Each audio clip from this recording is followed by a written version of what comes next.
And controller. Hey. So let me know if things are too loud or too quiet.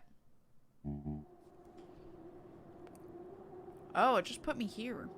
Well, spoilers, but also like, this is what we know as of right now. So, Juniper, don't. Ignoring his final plea, Gran flung the torch into the deep darkness. Alright.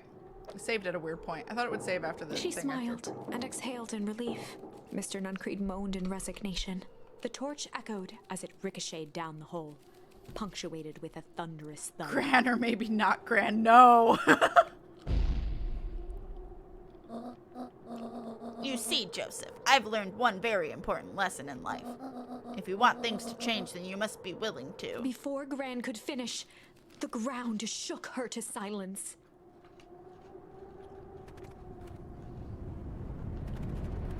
F. Yep. It was all their grandma's fault. Or Gran not grandma. only had time to spin around and run to Luca. Her attempt to shield him, an honorable but trifling act. Unflinching love, pitted against an unthinking horror. There was no contest. Her warm embrace froze in an instant. That is where they remain, fixed in place, forever. And so, our story ends on this melancholy scene. Well, In game's a over, town chat. brought low by its secrets, sits the frozen statues of a misguided band of meddlers. The end. Well, that was dire. On the bright side, we finally figured out where all the ice is coming from.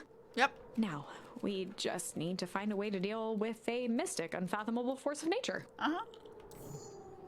Alright. So, we did everything on this side possible. We need more than weep, I think. So, we gotta go this route. Yeah. So, let's do this one, and we're gonna tickle the boy. That's what we were gonna do. And I guess it didn't save. Time to bust out the tickles. Well, time to bust out the tickles. Hey, Tish, want to see something cool? Yup. Check it. Beck lunged forward and began to tickle under Tish's arms.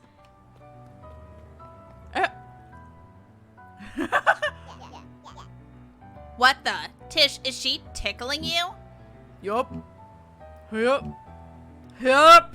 Tears began to form in Tish's eyes as she gasped for breath between gales of laughter. Yup, yup, yup. Beck redoubled her efforts until Tish finally had had enough. Yup. What just happened? She seems nice. Sorry for the interruption. I think you were just threatening us? Iggy's eyes darted around, a realization dawning on his face that he was now outnumbered. I just remembered. I have somewhere to be. See you around, new kid. Iggy kicked at the puddle before making his escape.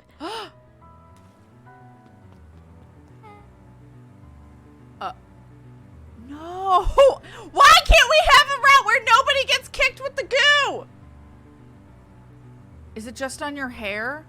Does it just age your front floof? I hope it just ages your front floof. Whoa. What a little creep. Beck, I think you got a little ooze in your hair. Beck shook the ooze out of her hair as best as she could. Okay, at least that looks cool. look at Beck. Is it bad? It depends. What are your feelings on having a more mature, refined look? Oh God. Oh no! It looks cool. Chapter 4. The best policy. Luca paused for a moment, catching his breath. At least it wasn't as bad as when the bully got pushed in. He'd only just met Beck, and somehow he already managed to drag her into this mess. Maybe do a little bit of research before when messing with weird science stuff. Yeah. Hopefully he could make it up to her. I think it's Finding stylish. Rolo was his primary concern. Now you got some salt in your pepper. Beck is a rogue confirmed. Is rogue confirmed? Yeah, from X-Men. Oops. How do I... Can I run? I think I can, but I can't remember what the button is. Oh. Maybe I can't. Luca, what the hell are you doing out here? Why did a kid with gray hair just run past us in a panic? Roxy and Fitz looked drained. It was clear they'd spent all day searching. We're still looking for oh my, Rolo? What's his name? That's Beck. I don't care who she is. What happened? We were just helping look for Rolo. Luca, I need you to start telling me the Roxy's truth. temper could often be dismissed as the impatience of an older sibling, but this was the most intense Luca had ever seen her. Her eyes were wild and unfocused, looking straight through Luca. We're running out of time. In a torrent of rambled words and tears, Luca broke down. Yeah, we're looking for Baron. Rolo and I weren't just playing in Weepwood yesterday. We were investigating lights at the old Valentine warehouse. But someone was there in a strange suit. And we hid in the dumpster and had a very heavy bag strapped on us. And I think it was a body. And so we ran, but we got split up. And I ran home. And it's all my fault. And now my best friend may never come back. Wow. Just wow. Roxy, still exhausted and angry, softened briefly as her eyes hunted the ground in thought. With a determined sigh, she looked up at Luca. It's not your fault, Luca. Rolo's gonna come back. We're gonna be okay, I promise. Roxy drew herself up. I'm gonna fix this. Luca, go home. But I want to help. This is too dangerous for a kid. I can't just sit around. I have to do something. Roxy tried to think of the safest place to send Luca. You go back to that little treehouse you two like to play in. Wait there in case Rolo shows up. Sound like a plan? Luca wiped his cheeks and gave a quick nod. Roxy's a smart older sister. You did the right thing telling me the truth. Now scoot. Maybe you should tell them about the puddle so they don't touch it. You really believe his story? What other option do we have? Things have been strange around here leading up to the festival. My dad has been acting very weird lately. Wait, who's your fucking dad? Who's her dad?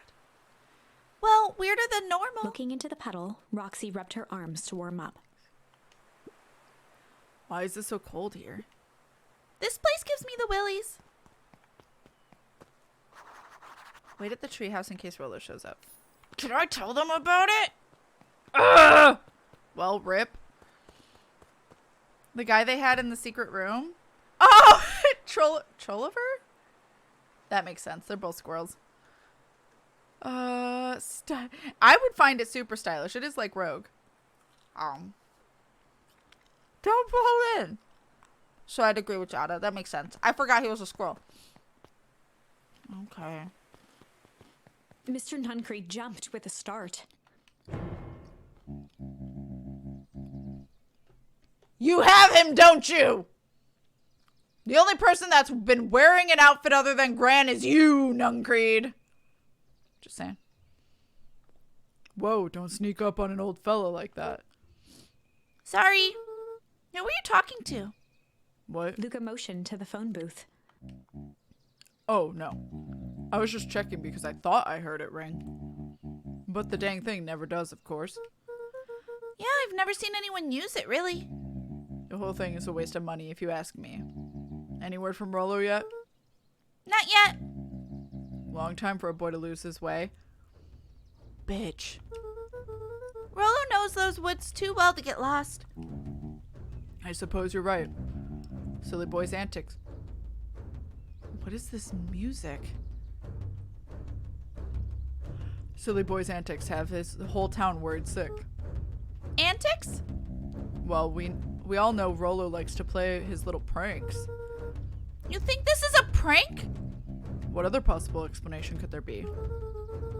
He's not playing a prank and he didn't get lost. Someone took him, I know it.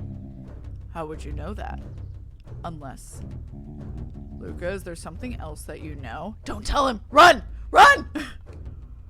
Mr. Nuncree gently placed one of his substantial hands on Luca's shoulder. Dang it, boy, if there's something you know, something that could help your friend, you need to tell folks.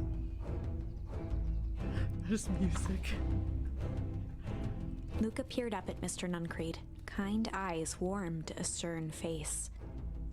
Fucking run. There was a deeper emotion hiding beneath it all. It was subtle, but Luca could sense something eating away at him. There was a blank lurking in those eyes. I've just got shame. That's all you're gonna get. There was a shame lurking behind those eyes. A deep sadness. If Mr. Nuncreed was that worried about Rollo, maybe he could help. Fuck. Yesterday, Rollo and I were messing around at the old Valentine warehouse. Mr. Nuncreed raised an eyebrow. He knew. Both of you? You were with Rollo when he went missing? Not exactly. I was hiding in the dumpster. The dumpster? What were you doing in there? At first, we were just looking around. Then someone in a strange yellow suit came and dumped something on us. We both got scared and ran. That was the last I saw of him.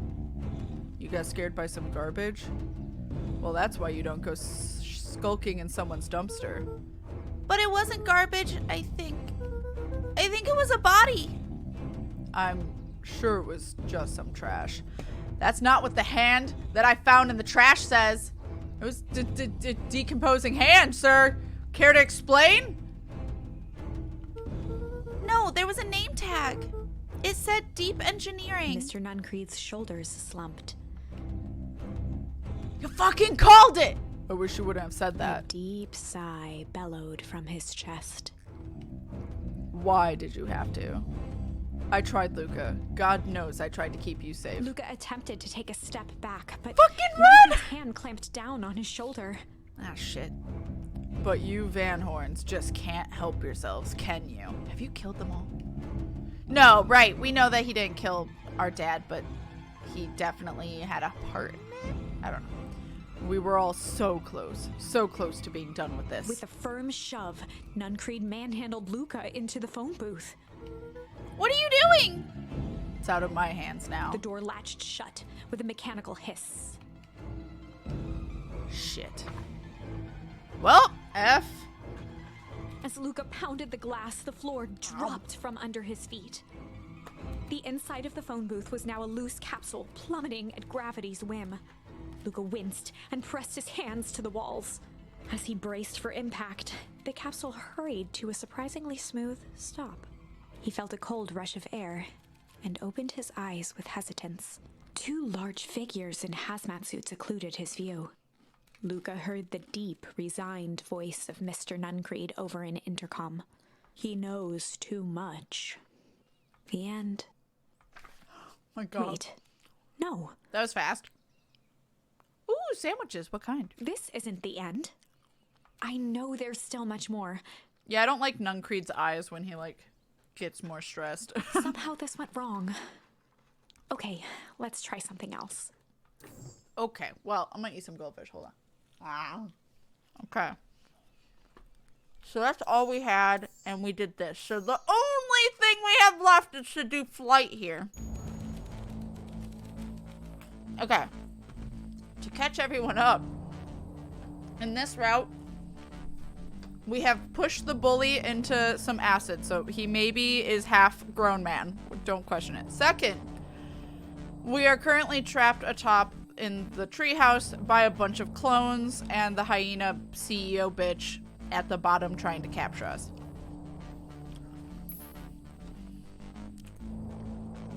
Somehow this went wrong. Just a bit, you think? Sausage, egg, and cheese croissant sandwiches. Yo, let's go. Bureaucrats run. I mean, yeah. Yeah. Okay. Luca threw himself up and decided to take the only option he had left. We're gonna run, I guess, because that's all we got left. Luca drew himself up and decided to take the only option they had left. Flight. He squinted down the barrel of the mission control defense cannon, aiming it through an opening in the dense tree branches.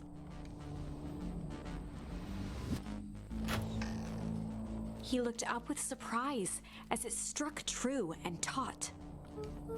Wow, I can't believe that worked. Hey, Mr. Kerr! We'd love to hear your thoughts, but I'm afraid we have places to be. Come on, Iggy. See ya, jerks. So Jojo's in this game as well? Yes. Fine. We know where that leads them. This way, we'll take the tunnels. I don't know where it leads. How do you know? Luca and Iggy winced as they sprinted through the thicket. Okay. The branches clawed at them, reluctant to give passage. After what felt like a marathon, Luca stopped in his tracks as they reached the clearing. What the? That was all he was able to say before Iggy slammed into his back. The boys tumbled down a steep decline and crashed with a wheezing thud on a surface as hard as ice. In fact, it was ice. Chapter 5. What? Signs. They stood silently, catching their breath. The sky was like sapphire. With each breath, a plume of steam escaped from Luca's lungs. Let's keep moving. Luca pulled Iggy to his feet as they gazed across a snowy terrain. How did we travel back in time?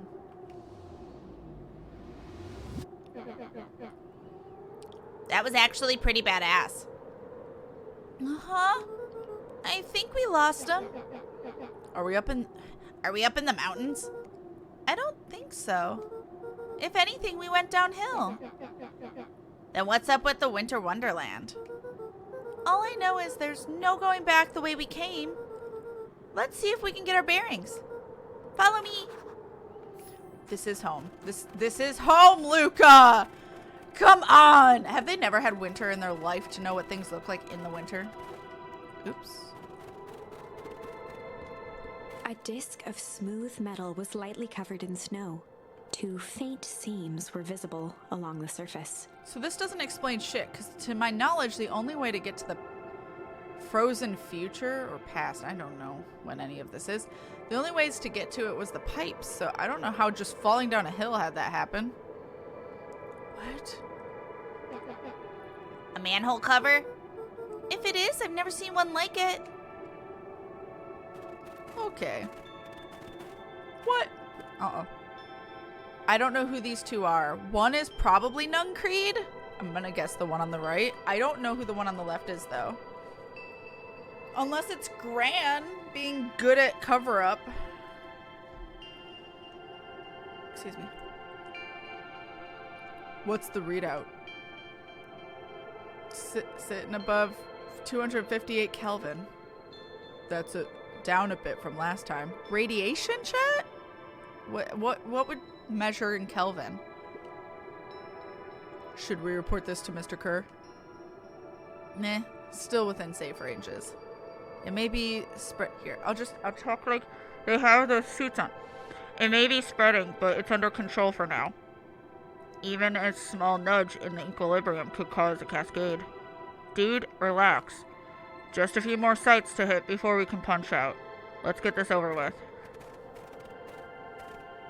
0 Celsius is 273 Kelvin. Oh, so it's just temperature? Oh. Why are they wearing radiation suits, though?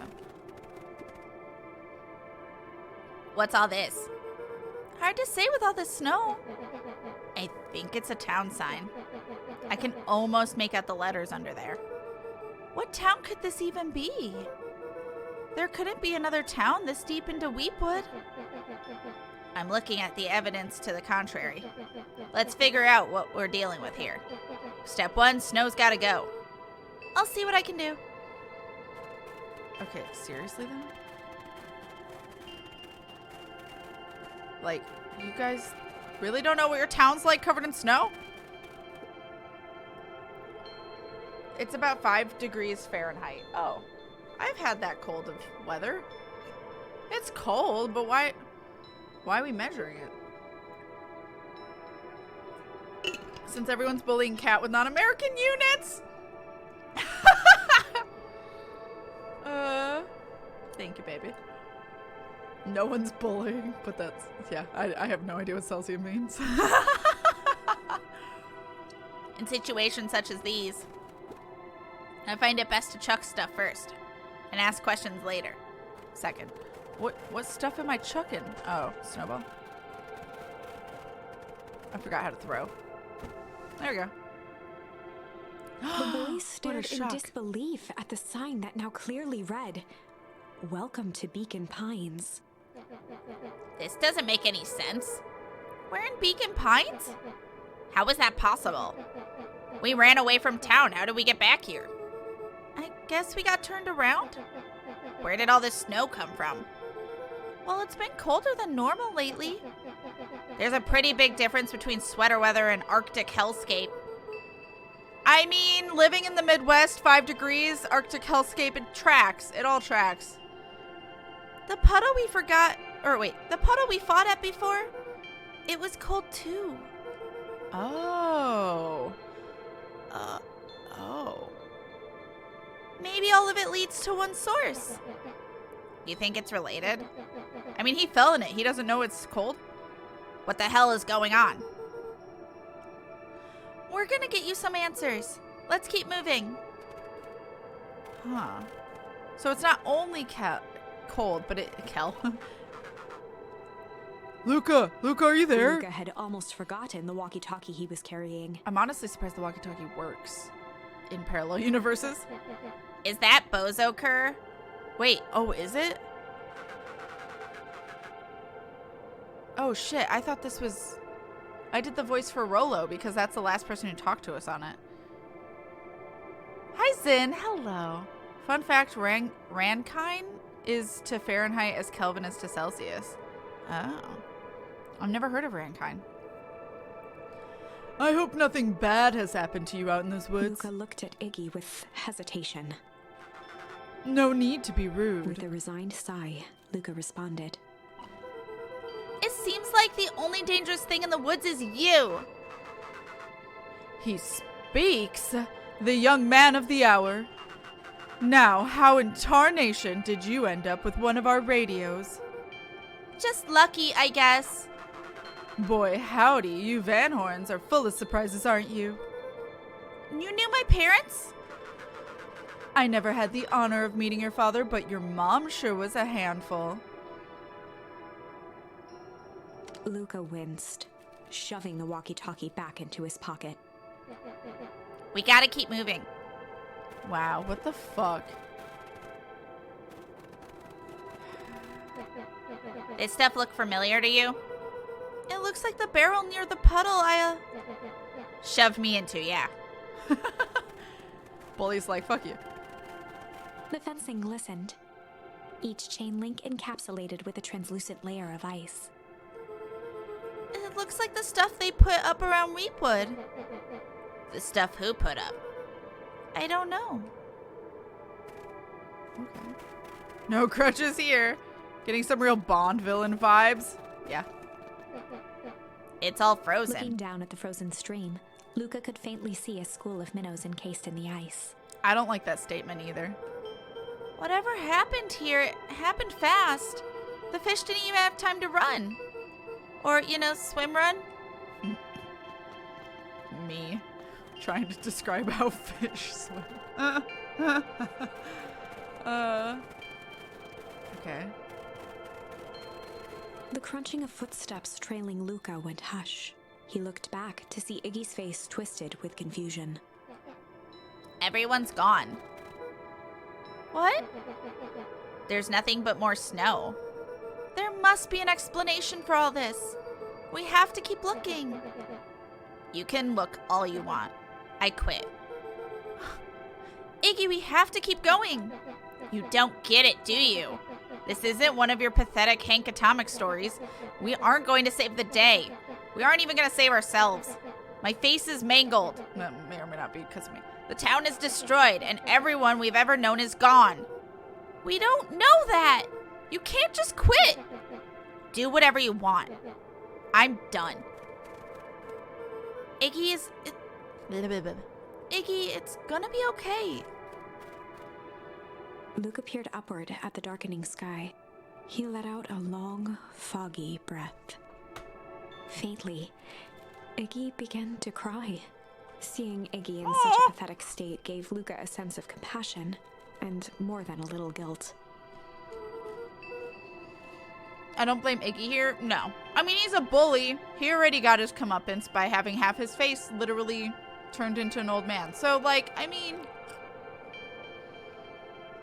Aw, take care, Zathia. Have a lovely evening. Thank you so much for hanging out with us, and have a lovely evening. Take care of yourself. Get all that good rests. I will have fun in an alternate future, as best as I can. It is getting pretty late, I think. Probably not a great idea to stumble around in the dark anyway. Luca allowed himself to collapse next to Iggy. Maybe we guys should go indoors. Let's just rest for a bit. The boys huddled together for warmth and comfort. If not for exhaustion, their minds would be racing, trying to make sense of the events of the day. As it was, all they had energy for was to sit in silence, numb.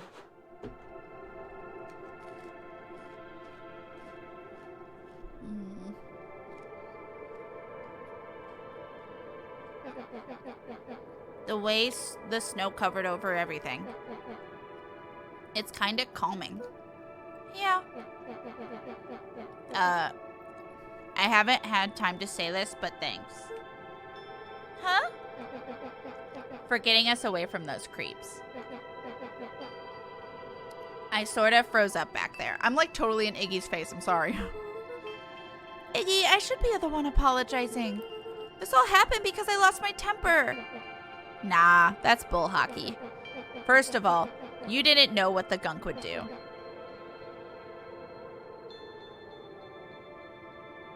You didn't, right? Of course not. We kind of knew it wasn't good, though. We kind of saw a tree age in front of our eyes, so, like... Did we just lie? And second, stop with this baloney about losing your temper. But I did lose my temper. Iggy motioned sarcastically to his half-deformed face. Obviously. But that's exactly what you should have done. Huh? I was being a horse's ass. Hey, at least this bully's like, yeah, I was fucky. I was fucking bullying you, dude. I deserved what I got. You were supposed to be a horse's ass in response. That's how it works. Iggy, I'm having a hard time following. You wanted me to fight you? Of course. Jeez, you goody-goody types take forever to understand this very basic point. Why would you go around? I don't think that's true in most cases. I think bullies don't want you fighting back. They enjoy a lot of the times, not all times, but a lot of the times bullies are bullies is because at home they get bullied. So it's their way of feeling like they're in control of any situation. That might not be the case with Iggy, but... Why would you go around saying cruel things, trying to get into fights? Iggy shrugged. It's something I do. It's something to do. You're an asshole because you're bored? Sometimes I just feel empty. Oh, rip. You wouldn't understand. You and Rolo are always having a blast together. Laughing and calling that dinky little treehouse mission control. Iggy now wept openly. Perfect little Luca Van Horn. Oh, you crying. Why don't we have him on the other side? I guess because they're sitting side by side, but goddammit. With his perfect little life. My life is not perfect. Everybody in town likes you. Not everybody. Hell, that new girl hasn't even unpacked yet, and she already likes you. You have Tish. He wiped his nose with a sleeve. They're both crying now. I love Tish. Tish is great. But she ain't exactly the world's greatest conversationalist, you know? Fucking poor Tish. Luca gave a warm chuckle. I get that impression. Iggy cleared his throat as he wiped his eyes. Huh. It must be raining out here. Definitely. Iggy arched into a wide We have to be men. We yawn. can't cry. We should probably try and get some sleep. Yeah. Let's lay low for now. Tomorrow we'll get to the bottom of all this. Luca's eyelids began to slowly drift shut. Luca? Yeah? I always did want to see that inside of your dinky little treehouse. What did you think? Not bad. I'll give you the full tour when we get back. You know what? That's all Luca could whisper before succumbing to sleep. Iggy snuggled in some more. Oh. When it comes to the worst days of my entire life, this one wasn't half bad. Damn! That's saying quite a lot. The house smelled of warm bread.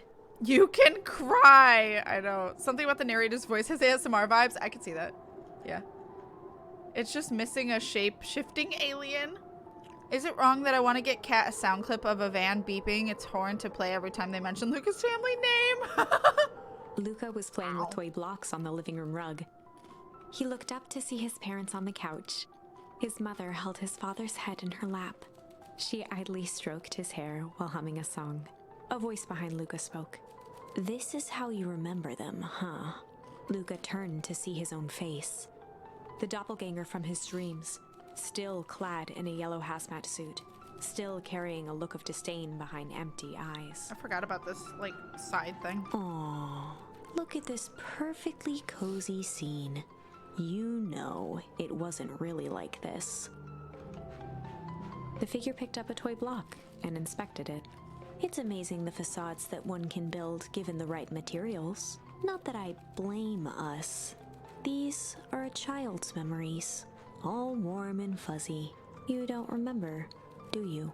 Lucas snatched the block from the figure's yellow-gloved hand. Remember what? The doppelganger pointed to the couch. The last day we saw him alive. The day he chose to abandon us. Luca turned to look at his father, still lounging on the couch. That's not true. He didn't abandon us. The doppelganger waved his hand dismissively. Everything is true here.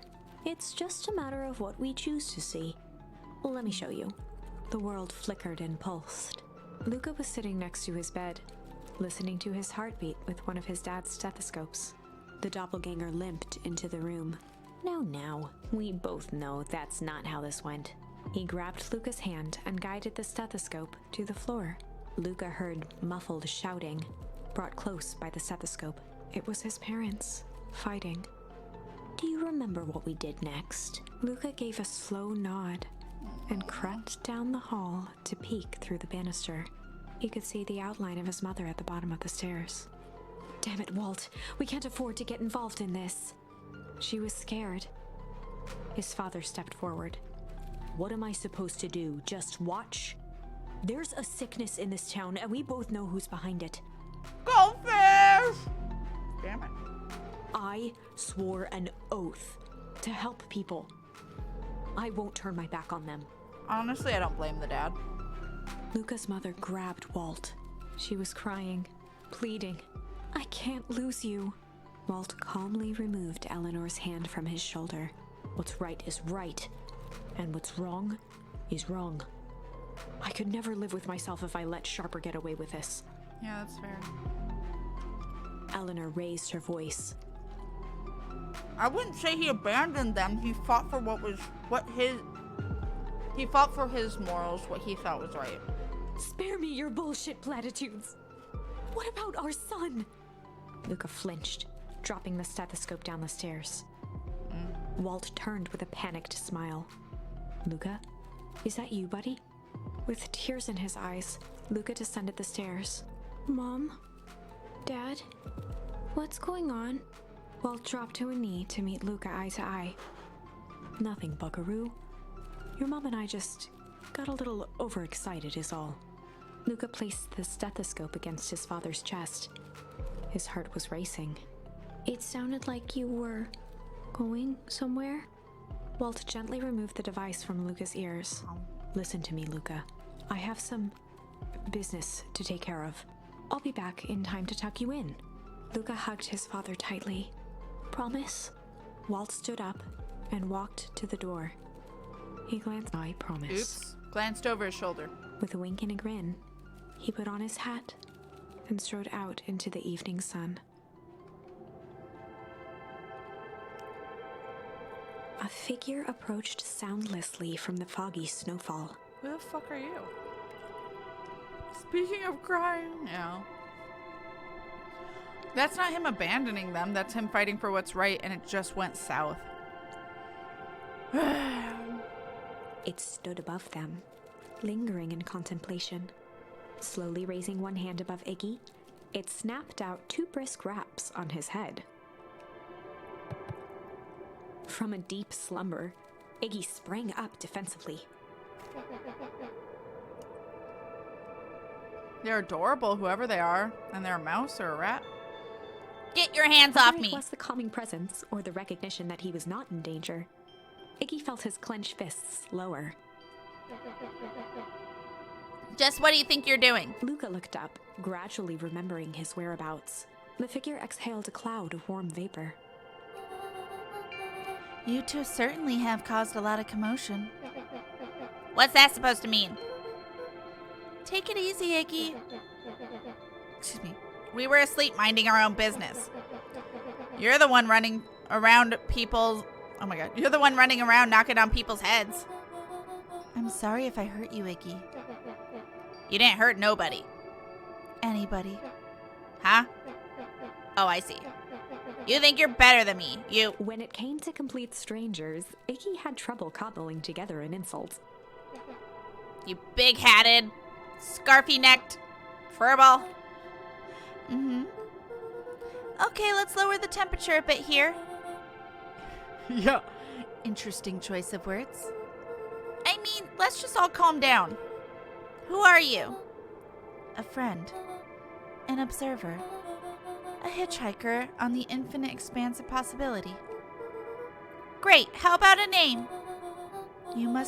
If you must call me something, you can call me Nat. Iggy huffed with gratification.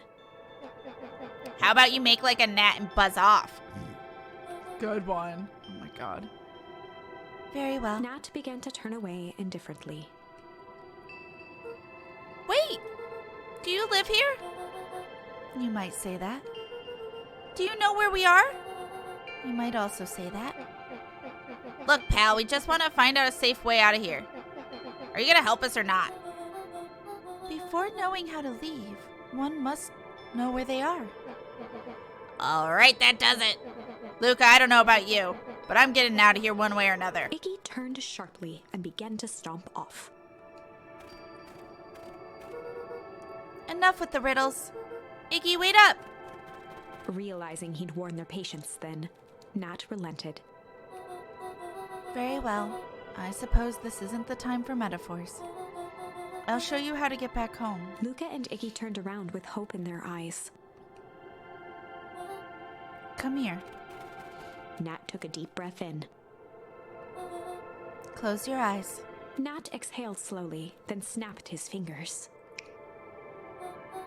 Okay, open them. For a brief moment, Luca and Iggy let themselves believe that some great magic was about to unfold, until they opened their eyes and found themselves in the exact same place, cold and disheartened.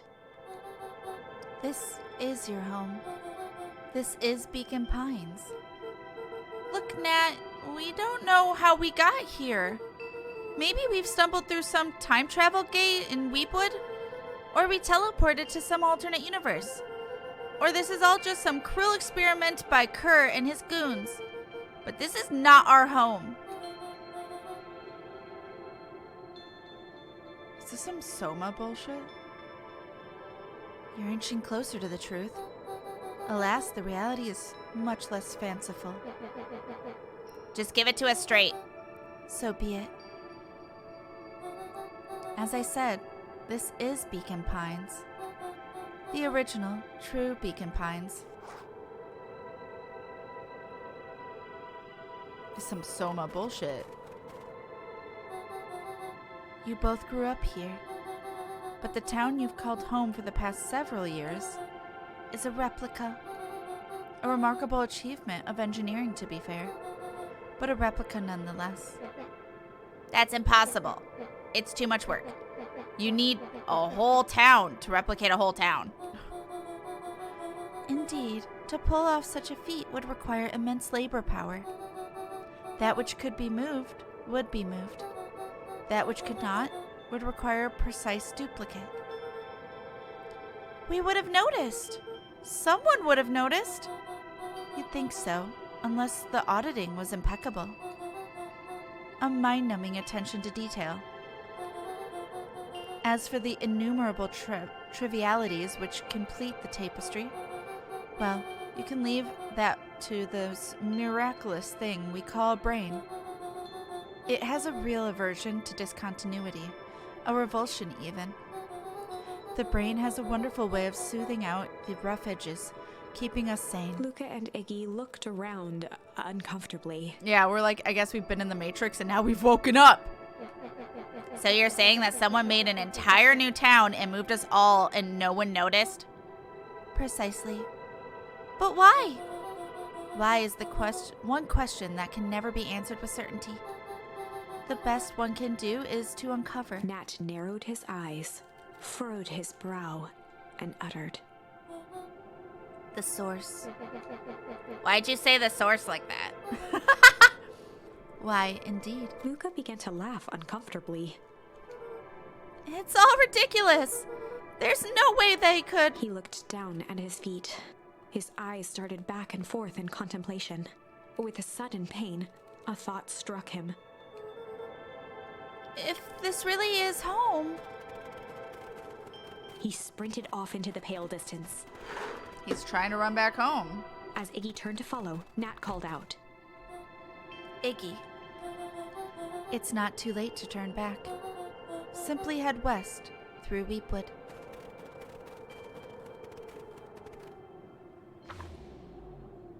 What? Chapter 6. How can they easily traverse into this world and no one's done it until now? Can you just answer a question? Okay, bye. The source. Nat expressed his sympathy with a shrug and sauntered off as unassumingly as he'd arrived. He'd given Luca and Iggy what they needed, and nothing more. As Luca sprinted across the snow, the events of the past few days became clearer, pieces to a larger puzzle. Rollo said he was underground somewhere, captured. Mr. Kerr tried to cover it up with lies. The clipboards were hell-bent on capturing Iggy. It all seemed to point to perennial harvest. But right now, there was one thing that Luca needed to know.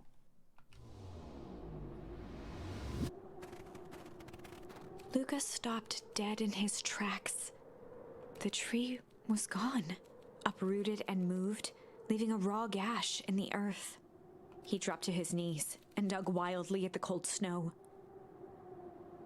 Wait. So is Gran actually Gran but a clone of Gran because real Gran died? Anyway. His numb hands hit something hard. A headstone. A dry whisper escaped Luca's lips. You're here. All this time I thought I was visiting you. But you've been here, alone, in the snow.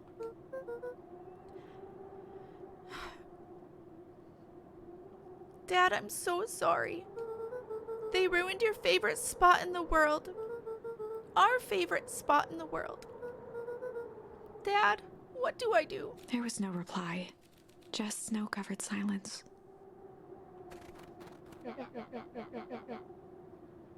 Ugh.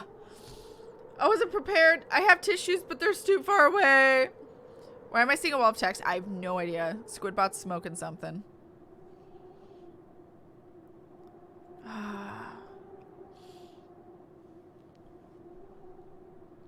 Why'd you give me the slip like that? What if I couldn't find you, you jerk? Iggy finally noticed the tears welling in Luca's eyes and the snow-covered grave. Oh. Iggy, they stole his tree, Iggy! Yikes. Suddenly, they heard the crunch of approaching footsteps in the snow. We gotta hide. Ugh. I'm not crying, you're crying. This is fine. I'm gonna put crying on, because damn it. Hold on, chat, though. I gotta wipe my eyes a bit. Alright. Yeah, what was the temperature before? They don't leave tracks in the snow? I mean, they probably do, but they didn't want to animate it. 258? Oh, okay. 259K. Fall off distance, still good. Dude, did you hear me?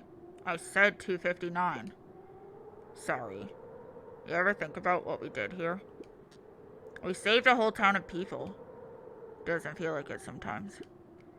What about everything we left behind? That's the grave of someone with a family. The people who love them will never know the truth. The truth is overrated. He bent down to scoop up a snowball and lobbed it playfully.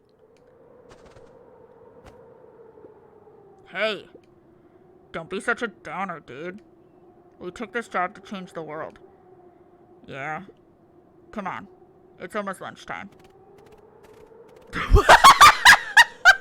Did he just, like, fucking moonwalk? Weirdo.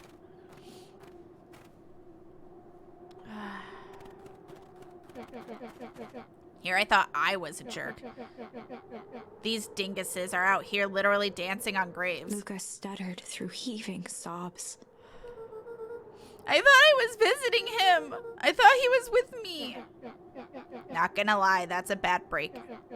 Here's some advice. Iggy gave Luca a solid smack on the back of his head. Hey! Who's any of this helping? What?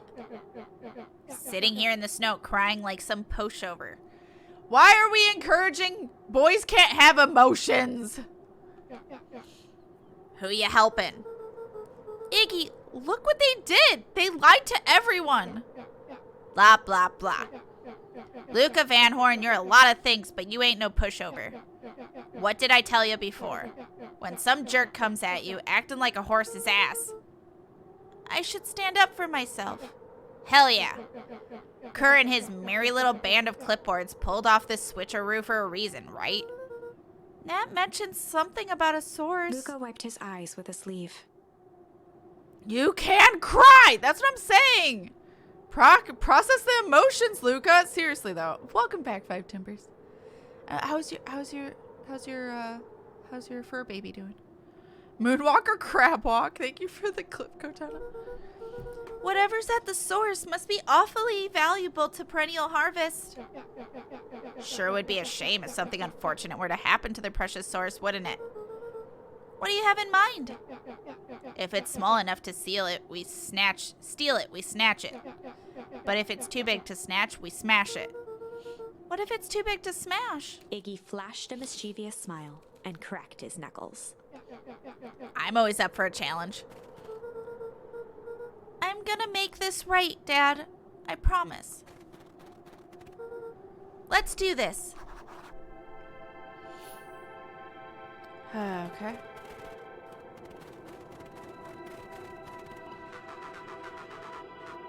It can get awful cold out there in these woods, Luca.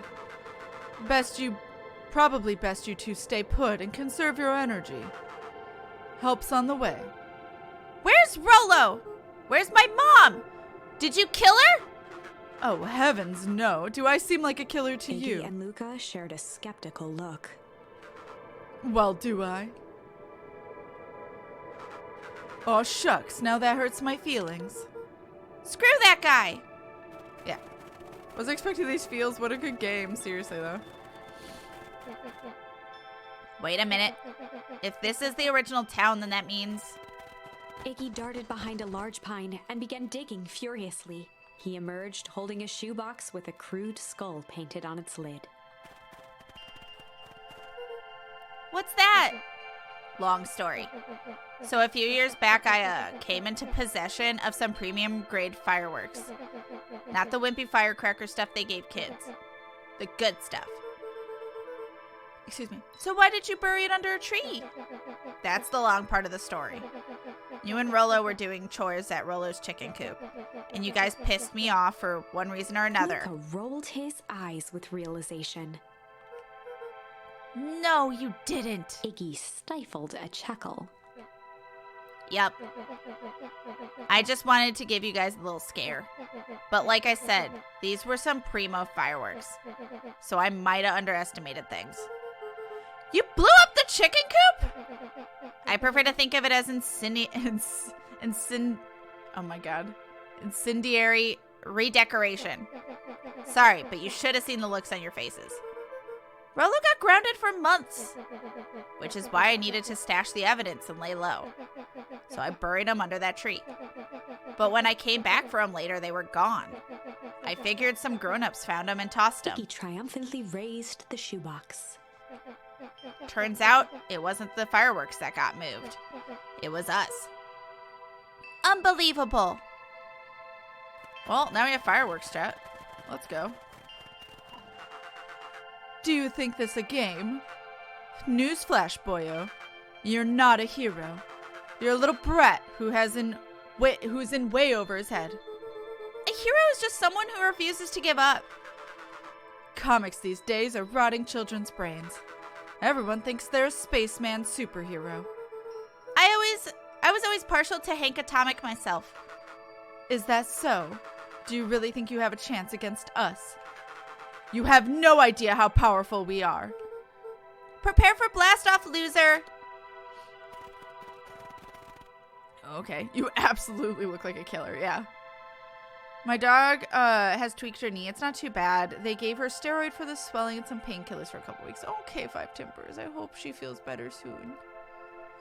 Not cool, dude.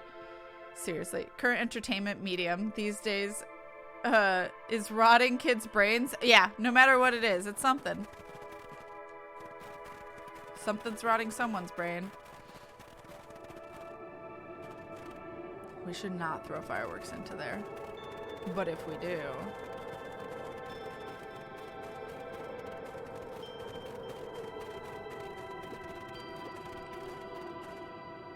Luca and Iggy inched up to the edge of the hole with bewilderment in their eyes.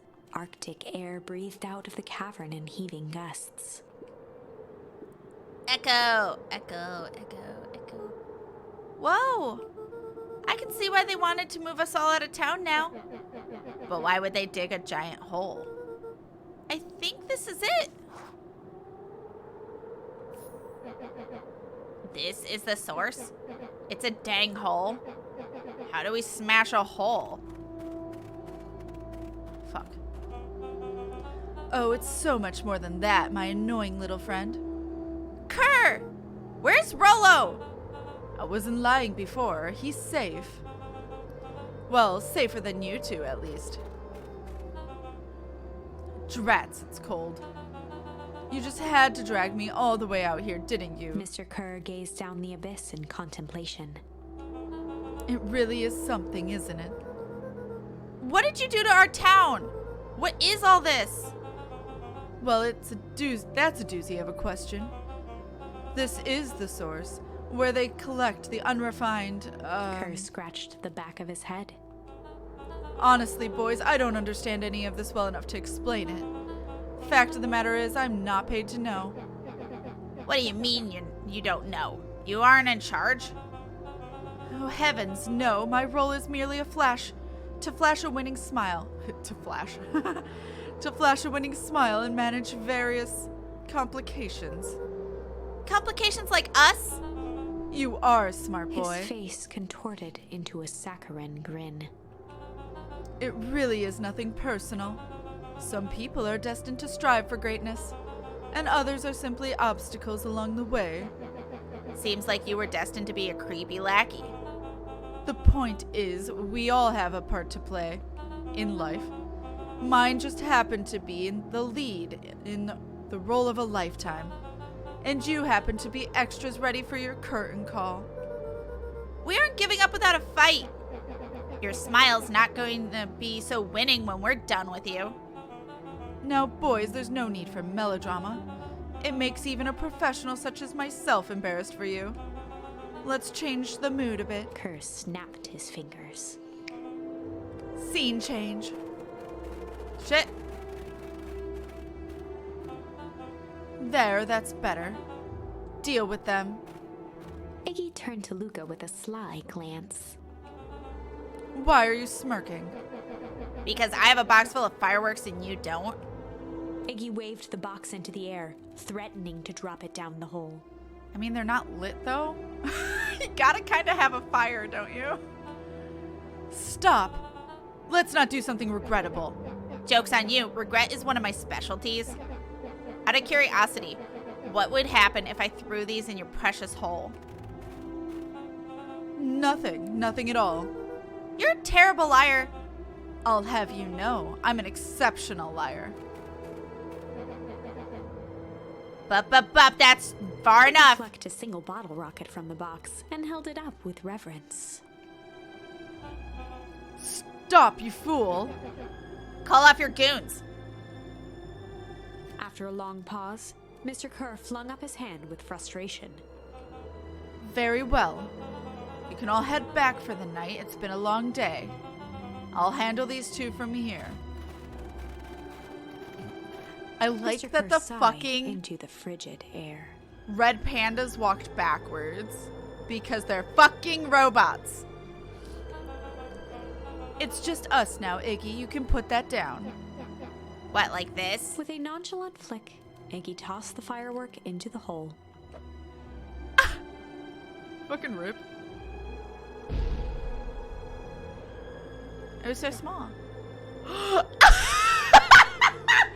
Mr. Kerr's face! Ooh. Whoa. With a growl, Kerr leapt at Iggy, crashing through Luca. Oh shit! Iggy tried to twist away, but in the struggle they both tumbled over the side. Luca dove forward, bracing Iggy's hand just before it slipped. His grip was made precarious by the cold, wet snow. Kerr, let He go! could see Kerr further down. You're too clinging heavy. to Iggy's coat. You reckless Oh, sorry, wrong voice. You reckless child, what have you done? Luca, listen to me. Hold on tight and use the walkie-talkie to call them back. How, what channel do I use? It doesn't make a damn difference. They're always listening. If you do that, the clipboards would just haul us up and snag us both. The only way to get out of this is if Kerr's out of the picture. Just let go and save yourself. If he lets go, we both die. I don't want to die, but seeing the look on your face almost makes it worth it. Get fucked, Kerr. Mr. Kerr, you've had a long life. Why don't you actually do something selfless and just let go? Fucking savage kids! I'm loving it! Mr. Kerr gasped with insult. Long life? I'll have you know I can still play 25. You should have heard me sing the part of Phyllis Young. With a wild look in his Phileas. eye, Mr. Kerr began to hum a proud melody. Per dum-dum.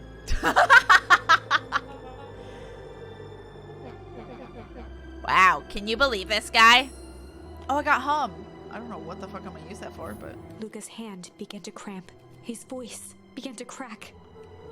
Kerr, just let go! No can do. If you want to save your friend, you'll have to save me too.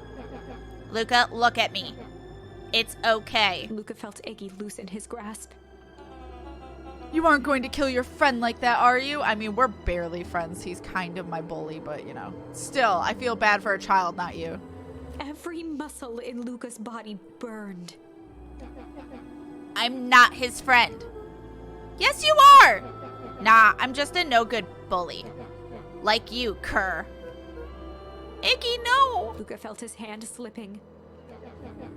And I told you what you need to do with bullies. I can't! It's your only way out of this mess.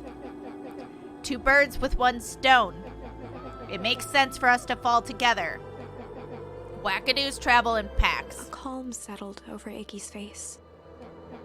Luca, let me do this. Iggy's voice was colder than the bitter air billowing from the chasm. Let me do the right thing for once. I'm not crying, you're crying! My god.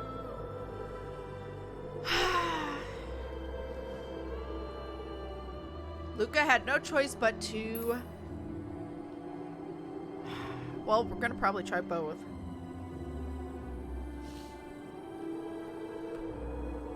Oh my god. Chat, which one do you want to do first? Do you want to accept or refuse Iggy's request first? Going down. Oh my god. This branch is intense. Jesus.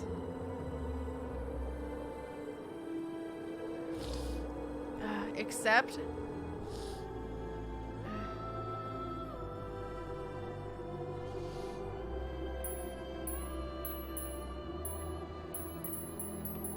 Anybody else want to have a say? I think I want to respect Iggy's request. Accept. Today's a good day to die. I feel like you're referencing something. I think accept is the correct one. Alright, everyone's saying accept, so we're gonna accept first.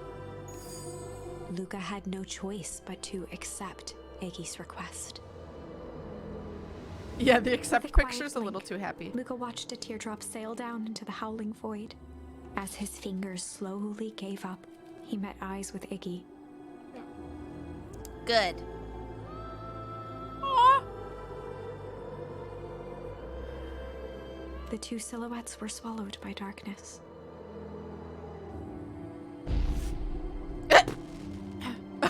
That is not. Oh my god! This is inappropriate timing!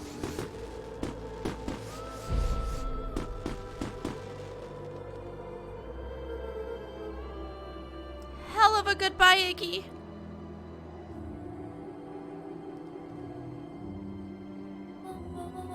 Luca, you should really step back. What? Quickly. Oh. Curious. Ah, but of course.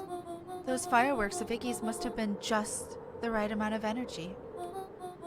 We should get out of here before perennial harvest arrives. Not until you tell me what just happened! Your friend's sacrifice just saved this town. For a little while, anyway. How? Tempest liquamine is a peculiar substance. It can change the relationship between matter and time itself, but doing so requires unfathomable energy. In a closed system, that energy can only come from its surroundings. A useful side product of this property being, by adding precisely the correct amount of energy to it, one can create a cryogenic cascade. So the gunk makes things cold and the fireworks made the hole freeze over? That's one way of putting it, yes. As dumb luck would have it, the fireworks weren't strong enough to generate a runaway reaction. Like fucking Grand's torch, I guess. I shudder to think what would have happened in that case. We know. We have some idea what that would look like. Thanks, narrator. It will take them a good while to safely break through the access to the source again. If you know all this stuff, why haven't you been helping? I have been, in my way. Each one of us has a role to play. Iggy's role, it turns out, was to buy us precious time. Mine has been to observe and wait. I'm getting flashbacks to the show Dark, chat. Jesus Christ. Wait for what? You. Me? Why? What's my role? A fierce twinkle flashed in Nat's eyes. Luca Van Horn, you are going to save the world. Okay. With a chuckle, Nat turned and walked west. Dumbfounded, Luca followed behind him, trudging through the snow. Hi, Hex Girl. Hello, hello. Every step taking him further away from everyone and everything he knew, and closer to destiny. To be continued in Beacon Pines, Pines Harder. Revenge served cold. Second time's a charm? The fuck? Wait, that's it? This ends with a crummy cliffhanger just when it was getting good? I was even starting to like Iggy. No way. I refuse to be associated with some never-ending parade of sequels. Let's go back and find something more definitive. Okay. Oh, this picture! Fuck her. This picture, though. Oh. Oh, I can't. I'm gonna cry again. It's fine. Okay, so we did everything. We now have hum for Gran. But what's more this way again? We can refuse. I'm kind of curious as to what happens if we refuse. Let's do it. I'm gonna refuse now. We're gonna see what happens if we don't let go. Nat just fully aware he's in a story and Luca's the protagonist. Yeah. Luca had no choice but to refuse Iggy's request. He tightened his grip and reached for the walkie-talkie in his pocket. A wild delight crept onto Mr. Kerr's face. That's a good lad. Now, radio for help. This obviously won't go well. Iggy begged Luca with his eyes one last time, but Luca pressed the button and called out. We need help. Mr. Kerr is in danger. It wasn't long before they were once again surrounded by clipboards. Mr. Kerr sighed with relieved frustration. There you are. You really are a worthless lot, aren't you? Mirror, now. A clipboard dutifully produced an ornate ivory hand mirror, and Mr. Kerr began preening his Is this just the tousled hair. ending? Ah, that's better. Mr. Van Horn, I applaud your sharp thinking under duress. I'll put in a good word for you with the founder. Take them away. Who the fuck's A the swarm founder? of hands overpowered Luca.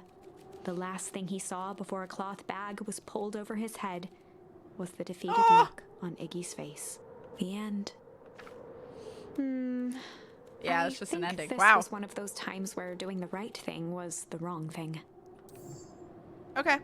So we've done absolutely everything but hum. So let's go hum at Gran. And in the stillness, he began to hum. And in the stillness, he began to hum. After the death of his father, Luca had trouble sleeping. Each night, his mother would sit at the foot of his bed and hum a gentle melody. It was the only thing that could calm his mind. The only thing that, however briefly, could make it all seem okay.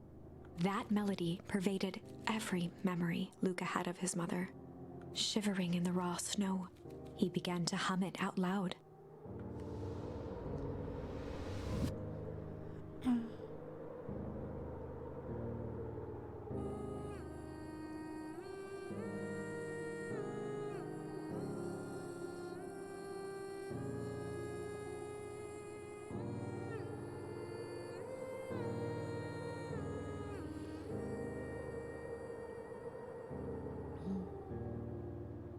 Gran lowered the torch, listening closely.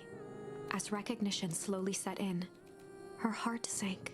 Those countless nights of consolation, the incomparable loss they shared together. She let the torch fall to the snow and sizzle out. A few steps toward Luca was all she could bear before dropping to the snow herself. Through a flood of tears, she began to hum along, note for note.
Am I supposed to do something? Or do I just let them sing? I'm not entirely sure.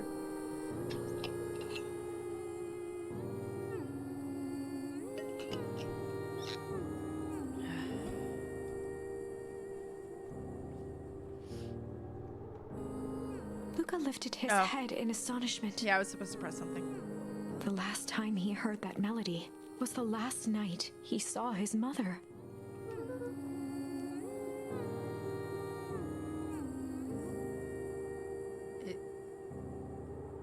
Wait. Is Gran our mom?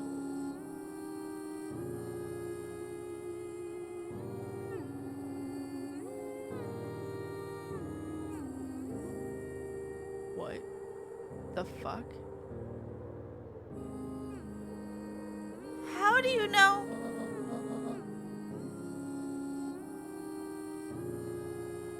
She was aged. She rolled around in the green goop! I'm so sorry, my little buckaroo. Buckaroo? The only people who call me that are Dad and your mother. Luca blinked through blurry, watery eyes, trying to see more clearly. He could just make out the impression of a familiar face. He peered across the snowscape at the woman on her knees. Something about her was undeniably his mother. Only smaller, older, changed. Mom? That's right, buckaroo. Mom! Luca sprinted as fast as he could toward his mother.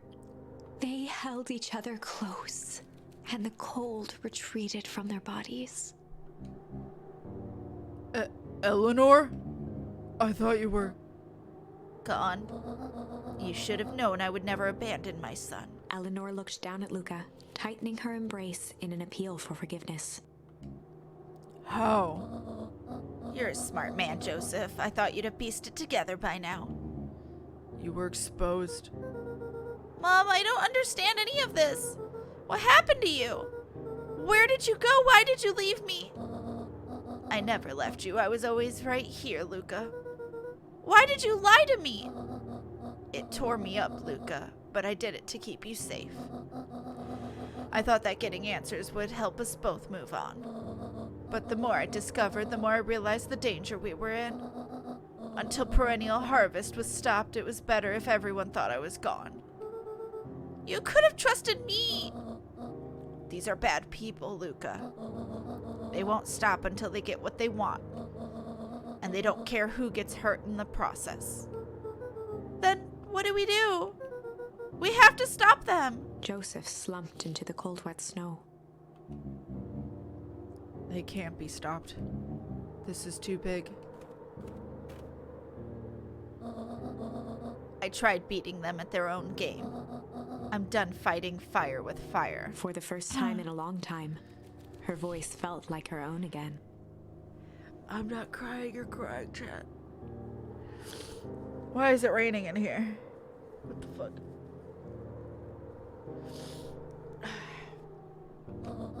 No more lies. I see now there's a better way to stop perennial harvest. The cold, hard truth. Luca gazed down at Nuncreed with pity. He looked small. Joseph stared into the snow, as if searching it for answers. Come on, everyone. We've got a party to crash. Yeah, I'm crying. How'd you know? Echolocalized precipitation discovered over Kat's computer chair. Yeah. You don't know. You don't understand. He always wins. Who's he? Who the fuck? Chapter 9. The Devil You Know. 7 months ago, Eleanor Van Horn crept down the maze of sterile hallways under perennial harvest. She stopped in front of the large steel door marked Deep Engineering. Deep. No turning back now.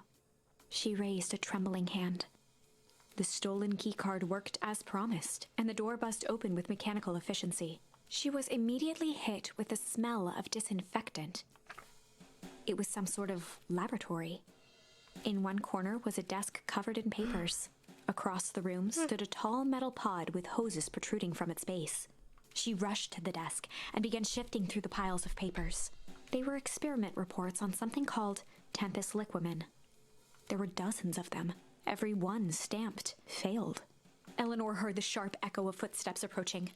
She was out of time. Her eyes scanned the room, eventually landing on the strange pod. Muttering a curse under her breath, she dashed over and dove inside. Well, I guess that's what happened. And this is what change is all about.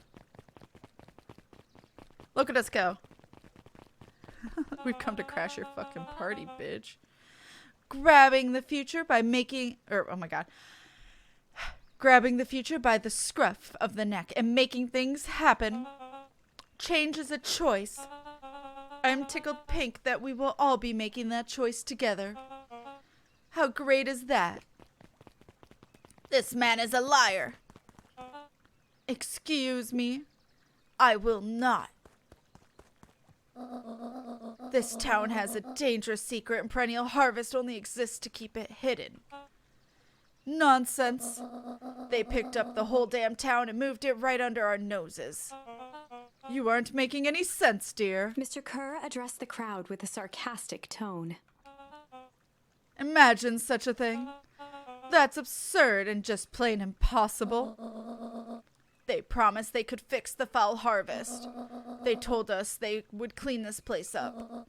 We just had to leave town for a few... Oh, I forgot about that. They, like, paid for their hotels and shit. We just had to leave town for a few days. But while they had us all evacuated. Miss Hartford, I'm afraid I'm going to have to ask you to... You're afraid of a lot of things, aren't you? You sniveling little worm. This is growing tiresome. A little help, please. Don't you all see this festival is a sham? An excuse to have the whole town gather in one place. They're planning something awful. I don't know what, but these people are wicked. Don't listen to her. She has absolutely no proof. I am the proof. I'm Eleanor Van Horn. Whispers filtered through the crowd. Well, aren't you just sneaky as the dickens?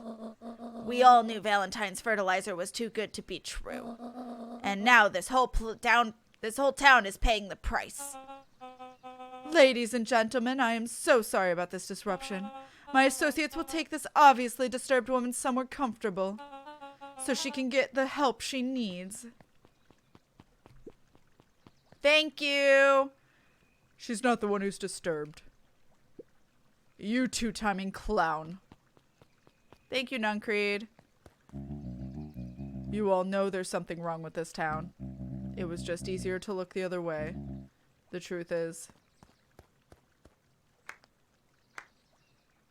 What's this? Somebody take... Who's in charge of this small sassy child? Is this small child the one in charge of everyone? What the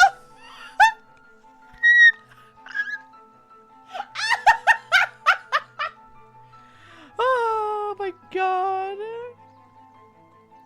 You don't have proof of something liars say when they are lying. It's true. I don't remember his voice. That's quite enough, Mr. Nuncreed. Torment dragged on Joseph Nuncreed's face. Yes, sir. Take them away. No, I want them to see this. The tempestuous Eleanor Van Horn. You've been quite the thorn in my side. Like a weed that's burrowed in where it doesn't belong. I must confess you look dreadful. He paused for a moment, plucking a piece of fuzz from his sweater and discarding it to the ground. Consider yourself in rare company. You've managed to pull one over on me. It won't happen again. I knew you had some sort of plan to disrupt our little party. But alas, I expected something a bit more impressive than incoherent babbling. I mean, she did destroy the town several times. No matter, your failures are yours to bear. Mr. Kerr. Yes, sir. It's a shame it was cut short, but I thank you for the rousing oratory. I will take it from here. Yes, sir, of course, sir. You have done quality work for me, William. You can look forward to the recompense we agreed upon. Kerr gave a bow of deference. Founder, you are most gracious. Gasps rippled through the crowd. Thankfully, we can dispense from the formalities from here on out. Solomon pulled a glass vial from his pocket. In one smooth motion, he downed its contents. A triumphant smile grew across Solomon's lips. You can all call me Sharper Valentine. I guess, yeah, as soon as, like, he said founder, I was like, he's that founder. I just don't remember the name. Yeah, just somehow he Reversed aging? It became a child? His body and face began to contort and expand as he disappeared into a belching green mist. Oh, jeez. Oh, God. A hushed horror gripped the crowd. Oh, look, he This looks is evil. A story about change. What? No. Oh, no, he's hot. Why are all the rich, evil people hot? The fuck? So you didn't see that coming. Good. Sharper examined his new hands. Fans cat. Like, I can't show you, the mouse won't show up. The girl in in front of the drinks, and then him. What the fuck? We had the same thought at the same time, cat. What the fuck? Oh no, they're hot. Oh my god. Well, this is quite the improvement. Everything looks so much smaller now. Eleanor was right about one thing. This festival was a ruse. I wanted you all to witness with glorious return with your own eyes. Oh my god, can I read? I wanted you all to witness my glorious return with your own eyes. Why does everyone look so downtrodden? This is a celebration, people. Maybe it would help if we set the mood. Mr. Kirby, a dear, and reveal the sign. I was wondering about that. Sharper Valentine Festival. Okay! Okay, real original, bro. Thank you, Jada, for that clip. Huh, wonderful. Sharper choked out a crude squawk of a laugh. Frustrated grumbles sprinkled through the crowd. Sharper, you malicious bastard. Malice. Okay, where can I use that? I'm glad you're back so I can tell you to your face. You destroyed this town. We ain't gonna let you get away with it again. Sorry, this is not the time for audience participation. Some assistance, Mr. Kerr. William Kerr gave a subtle nod to the clipboards. You coward! Does anyone else have something to contribute? I mean, like, honestly, though, if you take the whole town, who's there left anyway to be in charge of? Also, can we just talk about these 3 adorable-ass bunnies with their mom right behind me? Anyway. A helpless quiet settled over the crowd. I thought so. Did you all truly believe you could be free of me? A town of complete and utter fools. You people should be celebrating my return. You're clearly lost without me. And that leads me nicely to my children. Oh, I think daughter's gonna be fucking pissed. But, Daddy, I gave you both the greatest gift a parent can give. The opportunity to prove yourselves in my absence. Squandered. Yep. Oh, to say I'm disappointed would be an understatement. But Silence, Augustus. An adult is speaking. Wait, you're the same age right now. I don't know which is worse, a son who's completely hopeless, or a daughter with such potential who inevitably lets me down. Can your daughter kick your ass? I would love to. I'd pay money to see it. Yeah, look at her. Okay. 2 hotties, let's go. Kick his ass. Anyway. Eris, you fail me with your admirable consistency. Thankfully, I was counting on it this time. Father, I have been wasting time, my dear. What have you accomplished? I was focused on cementing our legacy. Legacy? Who needs a legacy when you can just live forever? But what about... It's all right, kiddo. I'm afraid you suffer from a complete lack of imagination. There's just no helping it. What a bad dad! Now then, where's Joseph? You didn't take the opportunity to slip off, did you? Oh, so they're all brother and sister. I don't think I noticed I don't think I realized Nun Creed was one of them. I mean, they're all dogs. I guess it makes sense. Jesus Christ. But I just didn't realize they were all brother and sister. Oh, there he is. Everyone should give him a hand. Okay, my voice got stuck in a high pitch. Hold on. None of this would have been possible without you, Joseph. I think you've said enough. Nonsense. The people deserve to know how helpful and loyal they've been. I only did what I did because you left me no choice. You always had a choice, Joseph. You were simply too weak to take it. No matter, cheer up. You are about to be rich beyond your wildest dreams. You should follow Mr. Kerr's example. When I found him, he was in a sorrier state than any of you. An aging actor desperate to recapture his youth. He played a part, and soon he'll be able to play the leading man again. Forever, in fact, if he remains loyal. That goes for all of you. Well, those who haven't already frittered away my goodwill.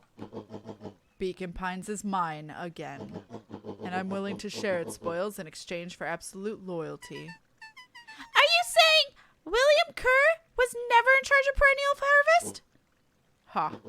You think that puffed up blatherskite, skit? I don't know this word. Could have accomplished all this?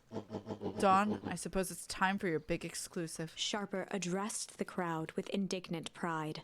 He'd planned this moment for so long that now, at the deed's fruition, it almost felt frivolous. You see, I needed a figurehead to hold things down while I orchestrated my return. Someone to misdirect, lie, and bilk this town for a spell. So I invented William Kerr. Take your bow, you've earned it. Mr. Kerr flourished a preposterously elaborate bow. Falls over. That's not that low! Bro, get lower! Get low, get low. Can anyone punch this man in the face already? Never been this mad at a dog since Balto. Nightmarish. Hello.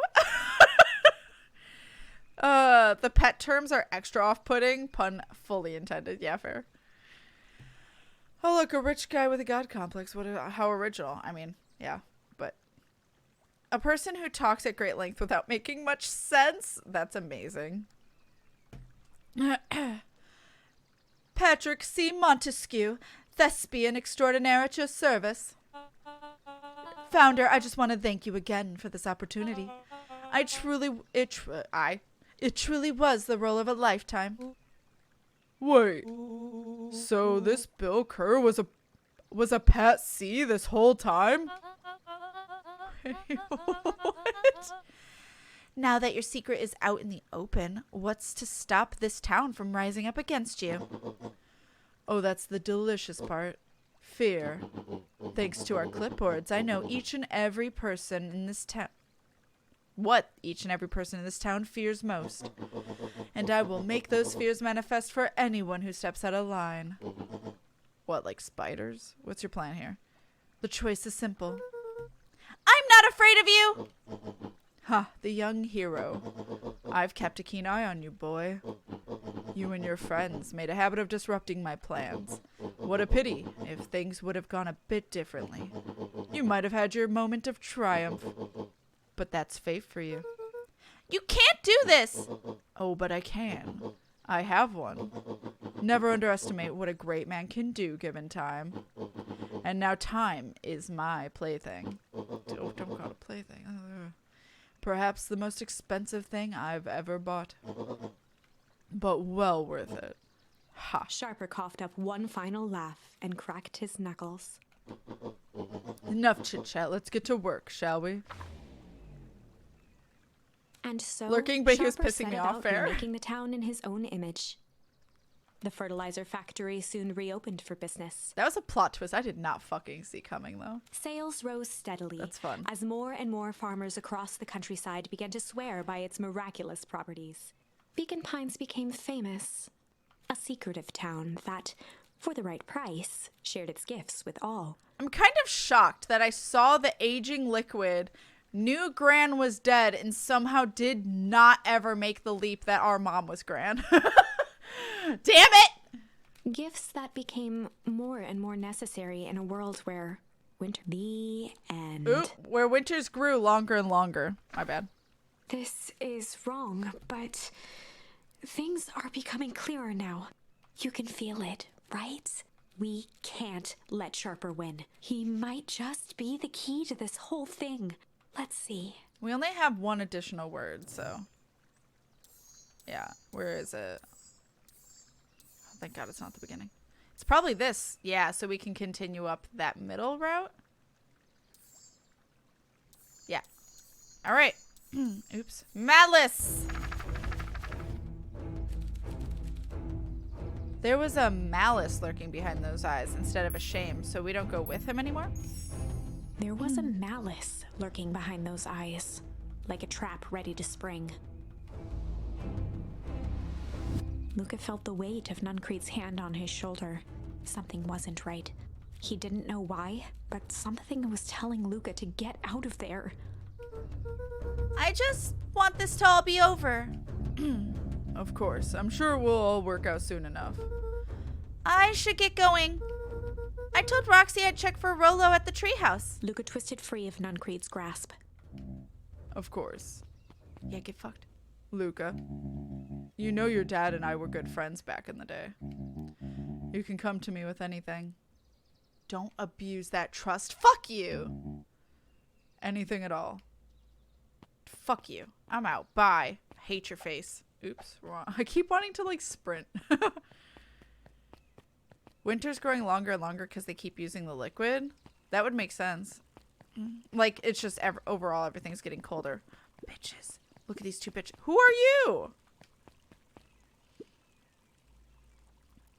The festival decorations are a bit humdrum. Now, if I were to throw a festival... Oh, really? Oh, fucking really? Please say more. Please preemptively let me know who you are. It would help. It would definitely help. Anyway. It would be a thing to behold. I agree. This is all more than a little sad. It's worse than sad. It's boring. What if we did a little something to spice things up? I'm listening. You know that festival sign waiting to be unveiled? It would be a shame if someone... The two scurried off, eagerly formulating a plan. Well, they obviously already had a plan way before right now. So what... Who the fuck is the other dog? After shadowing, I guess? Right next to the fountain. Waterboard the little shit. No! We're not encouraging torture. He's still technically in a child body. But prison. Fair enough.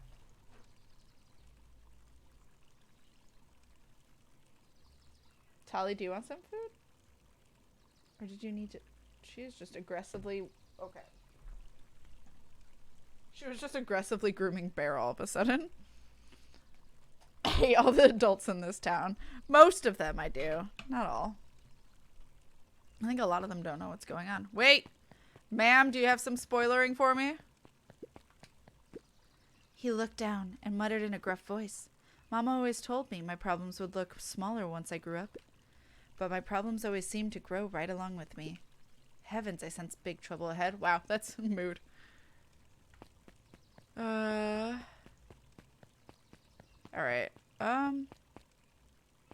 Did they... Oh, no, they ran off lower right. Hold on. Right? Follow little bitches. You're nicer to them than he would be to you. Oh, yeah, I know. I know. How's Tali? She's been fine. So, I don't fucking know. She's been picky as shit about food and really wants wet food now, bitch. But, yeah. She's a witch abandoned stream. Where did they go? Okay. Not here. Alright, bye, I guess. I don't really want to go by Nuncreed again. I'm good.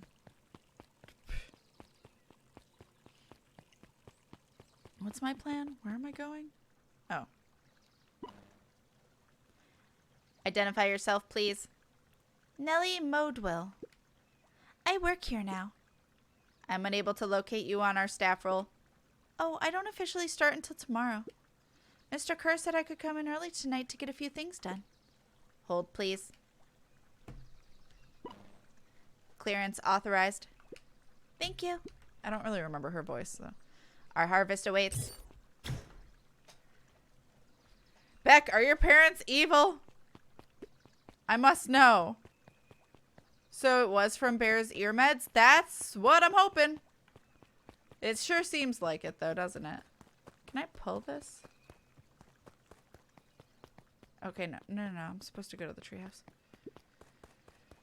Oh, do I have more? Watching my cat eat like a squirrel take away from this game's dramatic story, to be honest. I mean, fair. But like the branching nature of the story, I'm so impressed with how well this is written and thought through. That, and I'm glad that nothing repeats. Like if you do a division in the story, it is a major division. So I don't feel like I'm replaying something with slight differences. It is a complete rewrite every time, and I appreciate that. Oh shit, I have them. Okay. Luca placed a sinker on the line. Oops. Sometimes the best. Nope. Can I leave? Bye, Dad. Sorry. There's nothing new. Okay, oops. Alright. Rolo?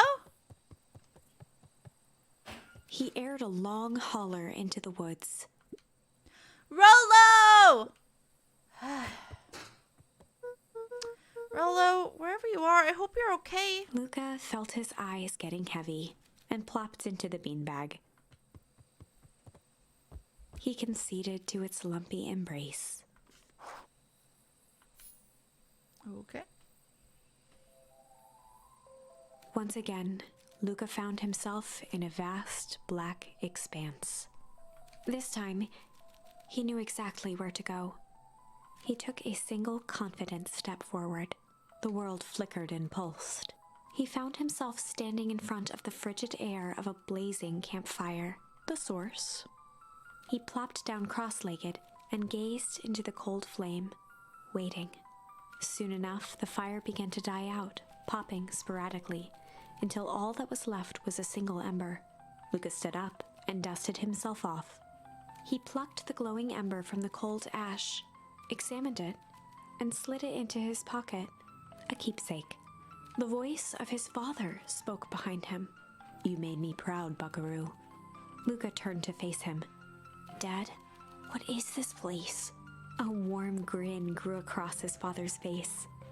"A place where everything that has been and everything that could be all wait together." Luca found himself staring at his father's face, trying as hard as he could to memorize every single detail. Wait? For what? Another voice spoke out as Luca's doppelganger stepped forward. "That's up to you." Without knowing why, Luca began to weep. Is any of this real? Are you real?" Luca's father bent down to smudge away a tear. "Of course. I'm as real as the part of you that misses me." Luca turned to look at the older version of himself. "And you?" The doppelganger choked back tears. "I'm as real as the part of you that's angry he's gone. Does that make sense?" Through his tears, Luca laughed. "I think so." His father pulled him in for an embrace. "Time to go, Buckaroo." Luca was startled from his dream by a banging on the floor. I don't know who this is. Are you in there? A commanding voice rumbled from below. Just as Luca sprang to lock the entry hatch, the door knocked open. Oh shit. Biggest jump scare. Chapter 5. Dangers big and small. Luca stumbled back. He heard the rope ladder creak under significant weight. Keeping his eyes fixed on the hatch, he inched backward to the balcony. As his hand grasped the door handle, Luca froze. A large figure clumsily wriggled up through the hole. The older sister. Stop right there! Or I'll... Oh, wait, no, is this Rolo's dad? Wait, no, is this Rolo?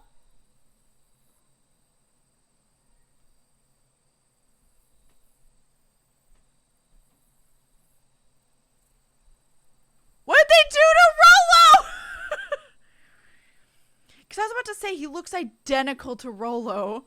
So I'd be shocked if it was a parent because they're pretty good at making parents look different. Sheesh, I know it's dark and all, but I figured you'd recognize me. Who are The you? large figure cocked its head inquisitively. The music. Stop now or I'll clobber you with a baseball bat. Also, Luca would recognize Rolo's dad, so it's gotta be Rolo. Whoa, take it easy. Luca, you need to get your eyes checked. It's me, Rolo. Nice try, but I know you aren't Rolo. You're like one of his random uncles or something. Creepy uncle alert. Where is he? Uncle? Luca, quit messing around. It's me. Does he not know? If it really is you, prove it. Yeah, it's him. Flaming chicken coop Luca. Luca's jaw dropped. He peered more closely at the man standing in front of him. Oh, that's Something weird. about him was undeniably Rolo. Only bigger, older, changed. How? What happened to you? When I was running away, I ran into more people in those yellow suits. They grabbed me and dragged me away. What? Where did they take you? Dunno, they threw a bag over my head. It was cold and smelled like a swimming pool. I think I was in an underground lab or something. They made my hands all big, look. Rolo proudly presented his hands to Luca. Does Rolo not realize they made the rest of him big too? Does he think it was just his hands? Sweet summer child.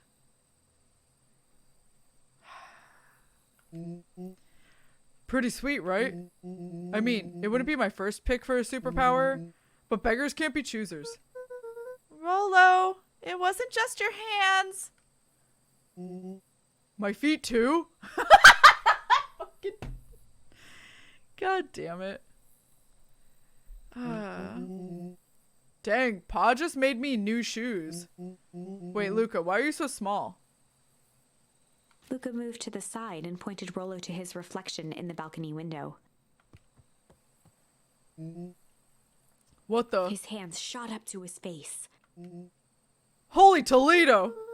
I like how they didn't animate that. Rolo, what did they do to you? They made me drink some sort of green crud. Ew. Actually, it wasn't too bad. It kind of tasted like licorice. I passed out and woke up like this. Oh, I bet I know why it tasted like fucking licorice. Little fucking dog liked licorice. And then I sorta smashed open my cage and escaped. Whoa, you smashed open a cage? Kinda. At least, I think I did. It's all kind of a bit of a blur. They had you in a cage? Who are these people? I don't know who did this to you, but we're gonna fix it. Fix it? This is awesome! Well, I'm just glad you're safe now. Luca, you don't need to worry about me. Sure, I got snatched, but look at it this way. I got snatched. I know where snatched people go. We might finally have a lead on what happened to your family. Maybe you're right, but this all seems dangerous. Now it seems dangerous? Danger, huh? Rolo shadowboxed a few jabs. I'll take them all on. Why does she have a hat on? Did she always have a hat? And I didn't realize? Hey, fellas, what's up? With a yelp, Rolo dove behind Luca. Take cover! Did I come at a bad time? Who the heck are you? This is Beck. Sorry, something truly bizarre just happened and I need help. I didn't know where else to go. So you're just hanging out here with your large adult friend? Oh my god. Why does he look like an adult and the other look like one side as an old person? There's green liquid that ages people, which is how our mom aged as well. And that's the liquid the dude took to go from little kid to adult, just like you see Rolo here. It's just aging liquid. Apparently they have turn you young liquid too, but we've only seen that with the little boy.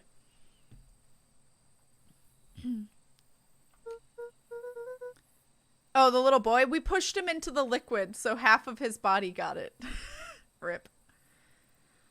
Ah, no, this is my buddy Rolo.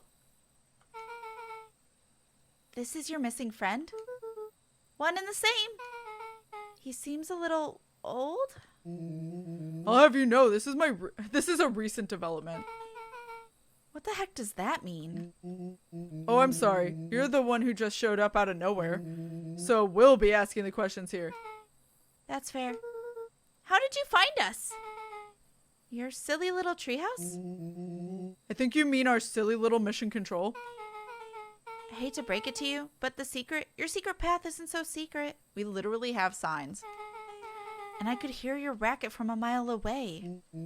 See, Luca, this is why we need to improve security around here. Not now, Rolo. Beck, you said something bizarre happened? Yeah, but... She shot a nervous glance at Rolo. Anything you can say to me, you can say around Rolo. This has been a weird day all around, hasn't it? Yep. Beck's eyes narrowed. Wait, hold up. Beck's hair wasn't blue before either, was it? Beck accidentally got their bangs turned white in this route, right? Right? Instead of the kid falling half into it? So, did Beck decide to make it look cooler by dyeing it blue? Okay, so it all started when I made it back home. My first order of business was to try and salvage my hair. Yep. So I dyed it with some stuff from the chemistry set my mom gave me. Yeah. Okay, just need to play it cool and hope no one notices. Notices what? Oh, nothing. I was just... Come over here and let me have a look. Oh, honey, what in the world did you do to your hair? I just kind of felt like a change. This is going to take forever to grow out. You were the one who said that change was a good thing, right? I was talking about your mother's new job. I was talking about us moving. Well, I guess I just took your lesson to heart. Ilona tried to put on a smile. Before I forget, I came up here to tell you that Nellie had to go into work. Tonight? Her and Mr. Kerr decided it would be good for her to get some things done before tomorrow. That Kerr guy seems like a grade A creep. Beck. He is. Him and his weird cult of personality. Beck's got the right instincts. You are not going to ruin this job for Nellie. It means too much to her. Oh, I know exactly how much it means to her. It means enough for her to exile her daughter to this podunk town. This place sucks. The people are weird. You just don't know them yet. It's always cold. We're in the mountains, you'll get used to it. I can't even pick up a single decent station on the radio. It's all banjo music and farm reports. You know I grew up in a town not different from this one. Is that why you're better at talking to plants than people? Okay, so here's what we're gonna do. First of all, you're grounded. What? In the morning, I'll have Nellie come and see what we can do about fixing your hair. You will need to look presentable for the festival. But not another peep. She sighed, and after a moment, looked down at Beck sympathetically. I know moving is hard, honey, but that doesn't mean you have to make yourself miserable all the time. Other people seem to have that covered for me. Oh, and if you decide to rebel by dyeing your hair more... She flashed a sly grin and tousled Beck's hair. I'll just shave it off for you. Think of how rebellious you'll look then. Very funny. Thank you. Good night, sweetie. Good night, Mom. You're taking that better than I thought you would have. Beck is MVP. The other kid, I'm guessing that was a failed batch. That's possible. Like, ages you too fast. But he also fell in, which is a little different than just drinking it. So there's that. Part of you ages, drink it. All of you ages, I guess. Yeah. Wait. But it could be a failed batch as well, for sure. First of all, this town does not suck. Second, you need help because you got grounded? No. I'm sorry you got into trouble. It's my fault your hair got screwed up in the first place. Don't worry about it. I actually kind of like this look. Great. Can we get back to the story now? The next part is the important bit. I have this radio I upgraded with my mom, and I was too angry to sleep, so I tried to dial in something worth listening to.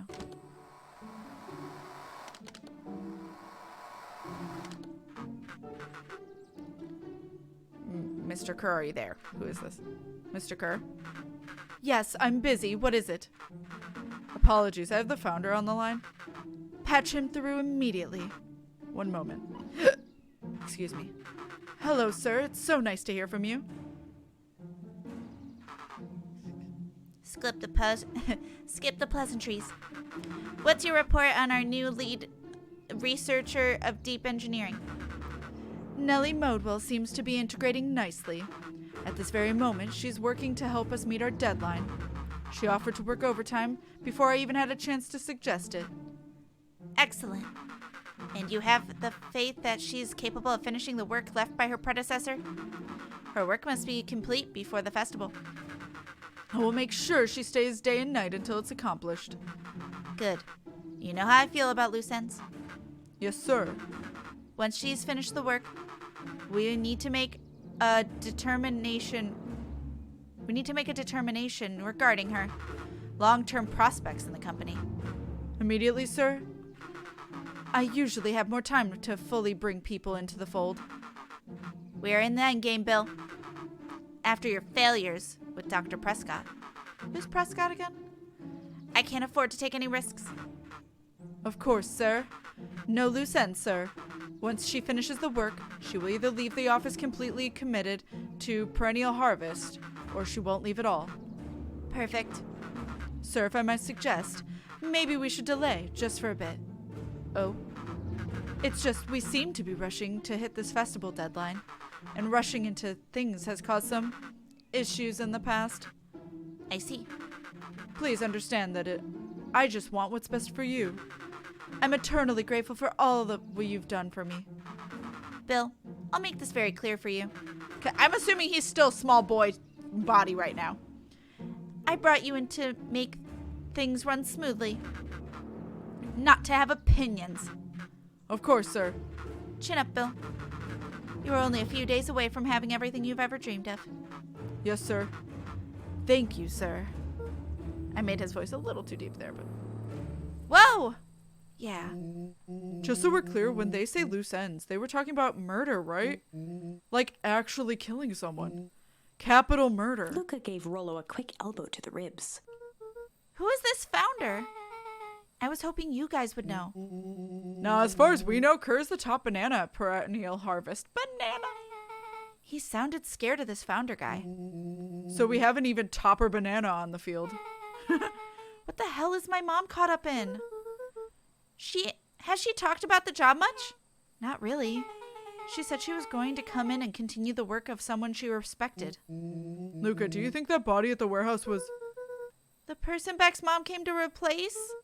That would make sense. Beck, it seems like Nellie's predecessor got him loose-ended. I'm getting that impression. Okay, so we need to get your mom out of there before the festival happens. That's 2 days away. Won't she just come here after work? That creep on the radio said they were going to hold her until then. So if she's not coming out, we gotta go in and get her. Beck flicked a large sheet of paper out of her pocket and slammed it on the floor. Maybe this'll help. You have blueprints? Well, it's really just a welcome map from my mom's PH orientation day. But it shows the layout. Sure looks like blueprints to me. Look, here's the reception area. There's a big room marked Founder's Office. It even has the exits marked. Guys. We have a deadline. We have an objective. We have blueprints. You realize what this is, right? Rollo started to wiggle with excitement. I think we're heisting! It's officially a heist! Chapter 6. Oh my god. Rollo's dream. The Prescott, that cranky otter who challenged during the festival. Oh, is that him?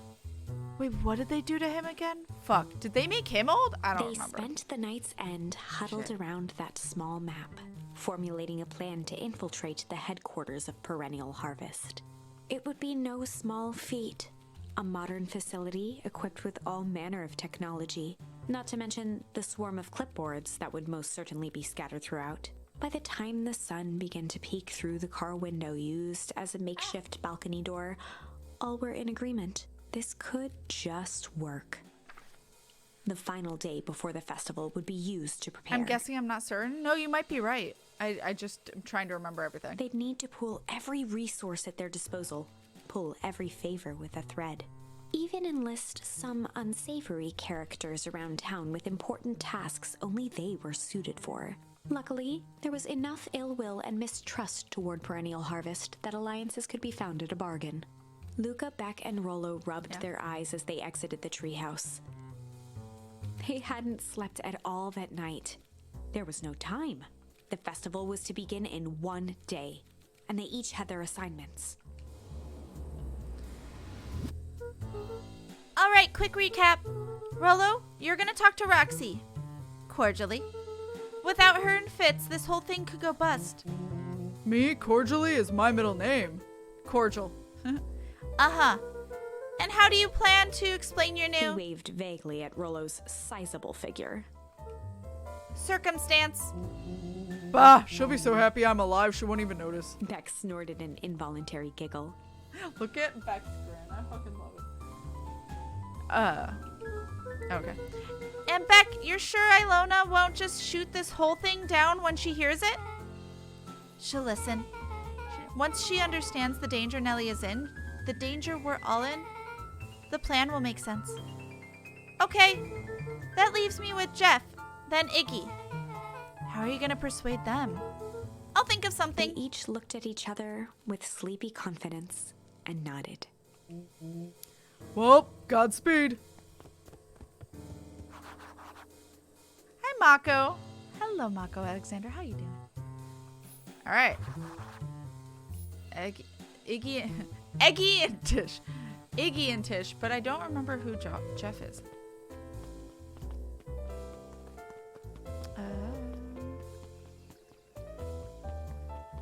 Hi. Fuck you.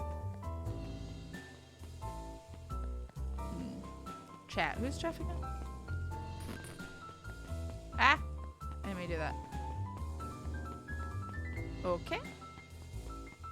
This piano. Problem is, I kind of need to pee, but I do want to finish this. If I can. I feel like this is like the last route. We've got all the answers. The creepy grandpa?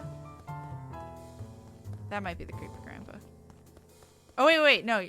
No, are you talking about Nungreed or are you talking about the otter?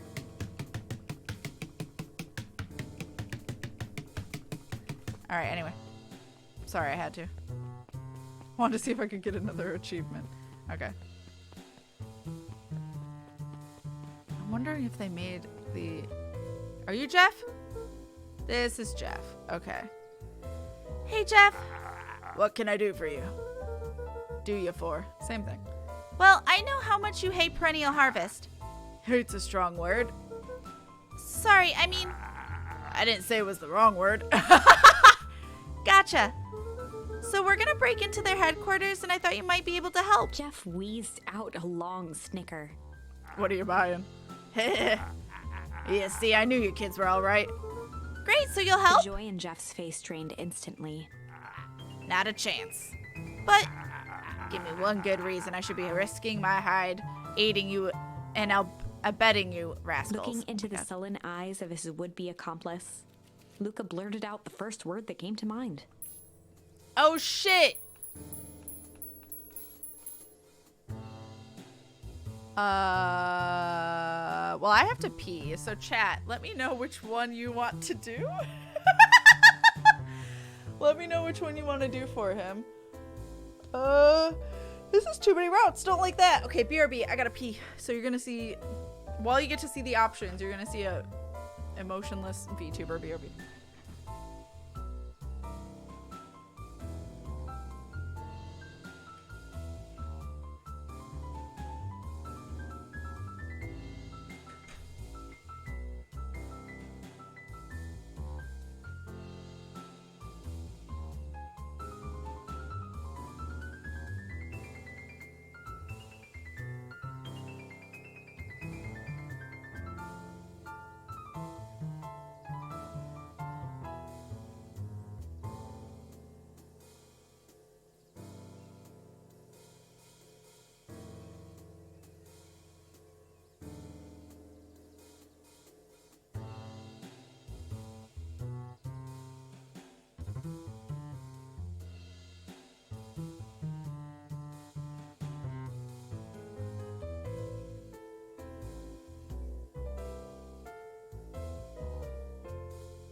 Baron looking for some food.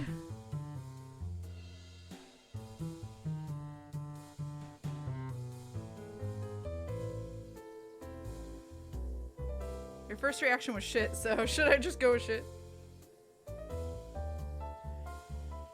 They're looking into my soul. Why so serious, cat?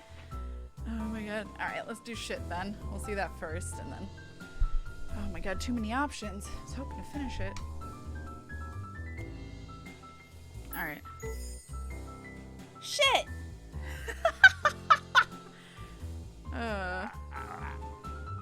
Yeah, it's all shit.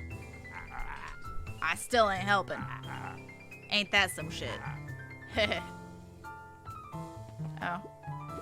Luca wasn't ready to give up so easily. So we just do it till it's He right. shouted out again.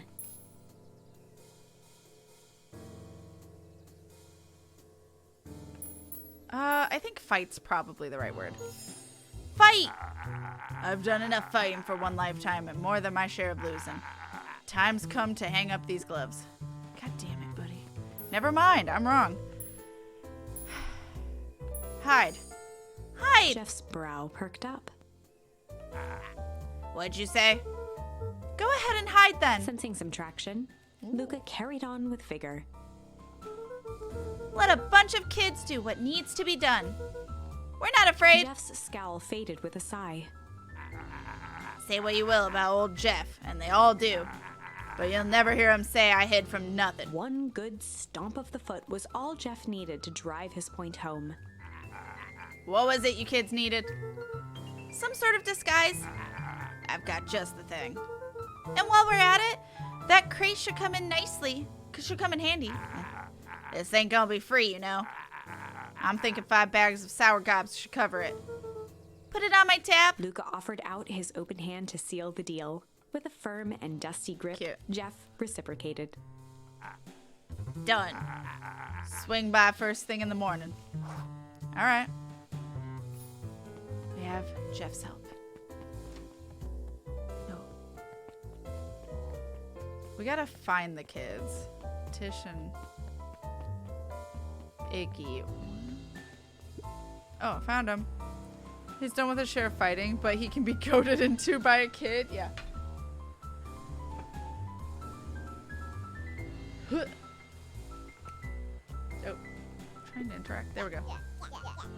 Hey, Tish, look who it is.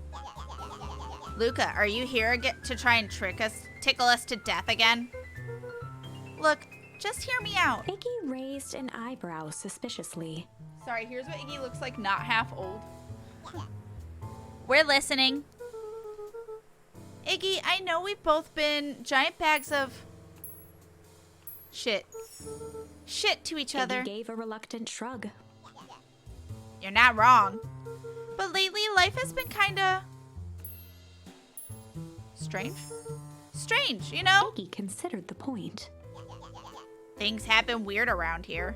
Am I gonna get this first try? So I'm offering a truce and asking for your help. What do you say we Pull. Break. Pull off a heist. Or break. I don't know what that is. Pull. our hostilities, at least for now? That's a weird way to phrase that. Pull. We don't pull away from nothing. Buzz off. Okay, yeah, that's not. Okay. Luca So I was knew good they'd until the need end. Iggy and Tish to pull this off. He tried again. Both been bags of shit. Iggy gave a... Yeah. Yeah. Strange. Yeah. Iggy considered the point. Right. I'm gonna say break. Maybe it is supposed to be hide our hostilities. Weird that you hide twice.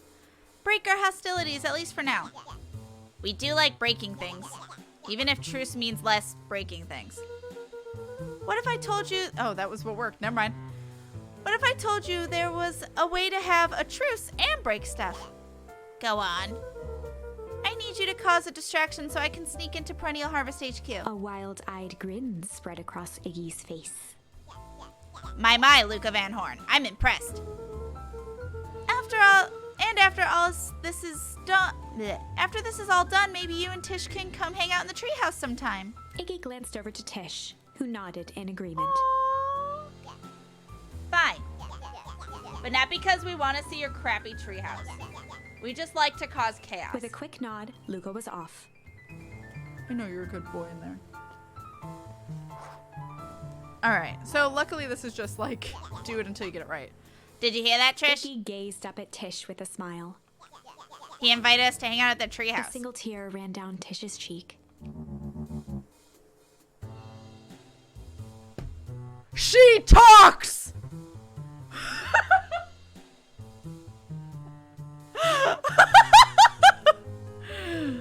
I never expected this day to come. How wonderful. She can talk! Chapter 7. She just doesn't like to. Mood. Bless. We've been blessed with Tish's voice this day. Into the hive. A good heist requires preparation. And thorough preparation takes time. Something they had precious little of. So far, everything was in order. Jeff, Iggy, and Tish all agreed to do their part. Beck radioed Luca that night with a simple and covert message. "We're locked and loaded on my end." And Rollo, after a lengthy confession, managed to persuade Roxy and Fitz to help. He stowed away in mission control for the night to avoid attracting attention. Rollo, being uniquely suited for the role, would be the first to breach perennial harvest. The outfit provided by Jeff wasn't perfect, but a convincing disguise is 10% wardrobe. 90. Oops, 90% Rollo confidence. took a few vigorous breaths Oops. and shook out his arms. Just stay calm, Roller. You can do this. Oh my god, such a good disguise. Is he gonna be a handyman because of that? He's got a wrench on his hip. Avatar's expression together with the declaration was perfect. Straight to the fucking heart. Yeah. Oh. Yeah.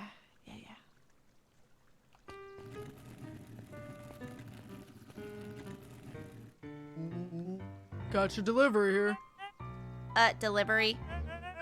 I don't have anything in my notes about a delivery. One moment.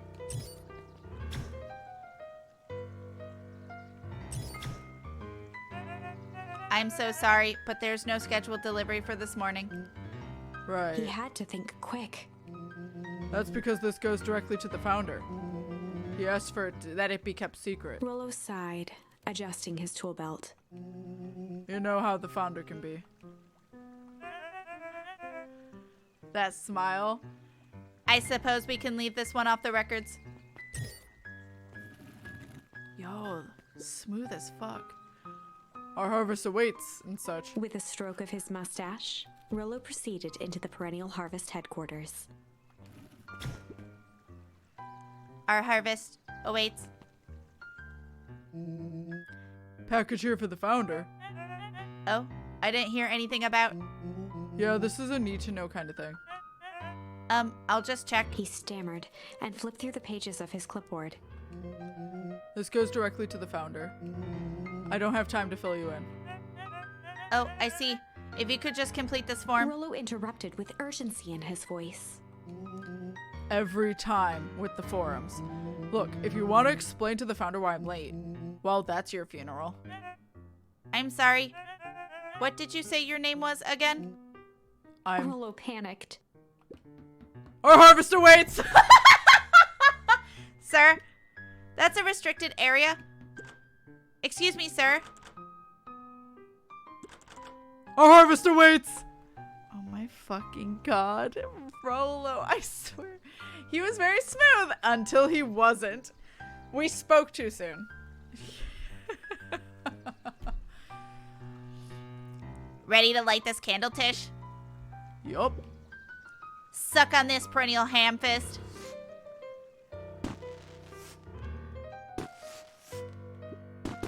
What was that? The distraction was enough for Rollo to regain his confidence. Just open the damn door. I've got a job to do. The clipboard fumbled around in a frenzy. I should check on that noise. Oh, come on. Just buzz me in already. Oh, okay.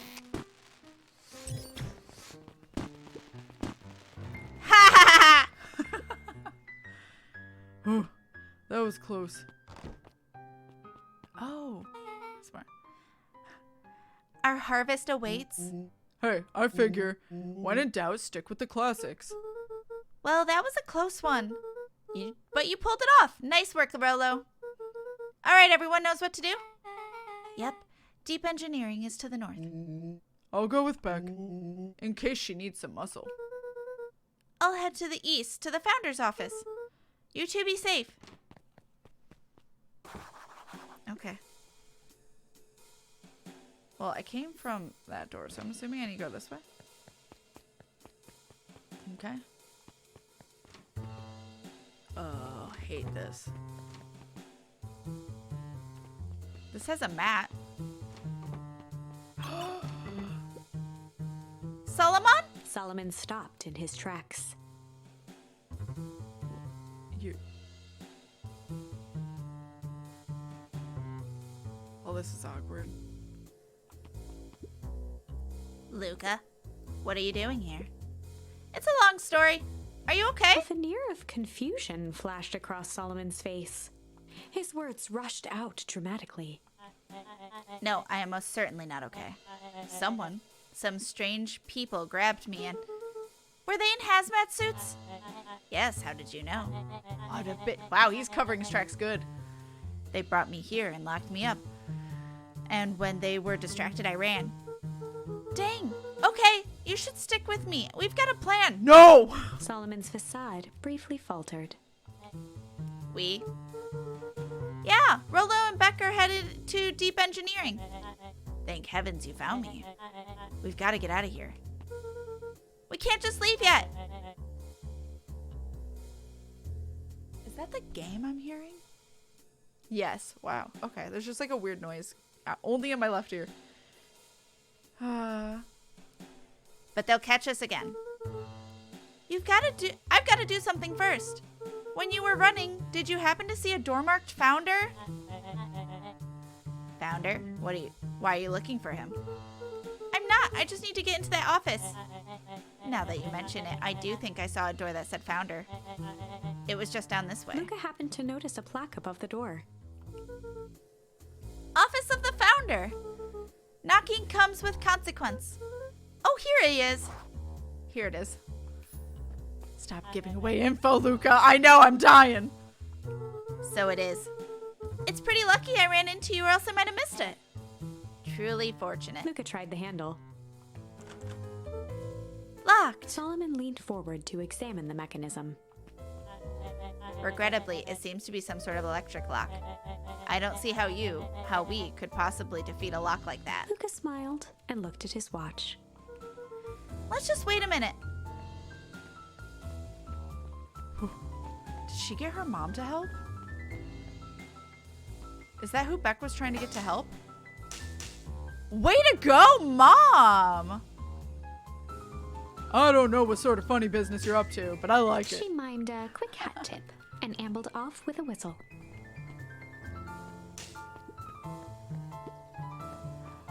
I don't know if the one mom's in on it because she's not left The light there. on the keypad I think changed she's from red to trapped. So, but at least like I'm glad the other mom believed her child because how many times do parents not believe the kids? Thank you. Oh, she said that.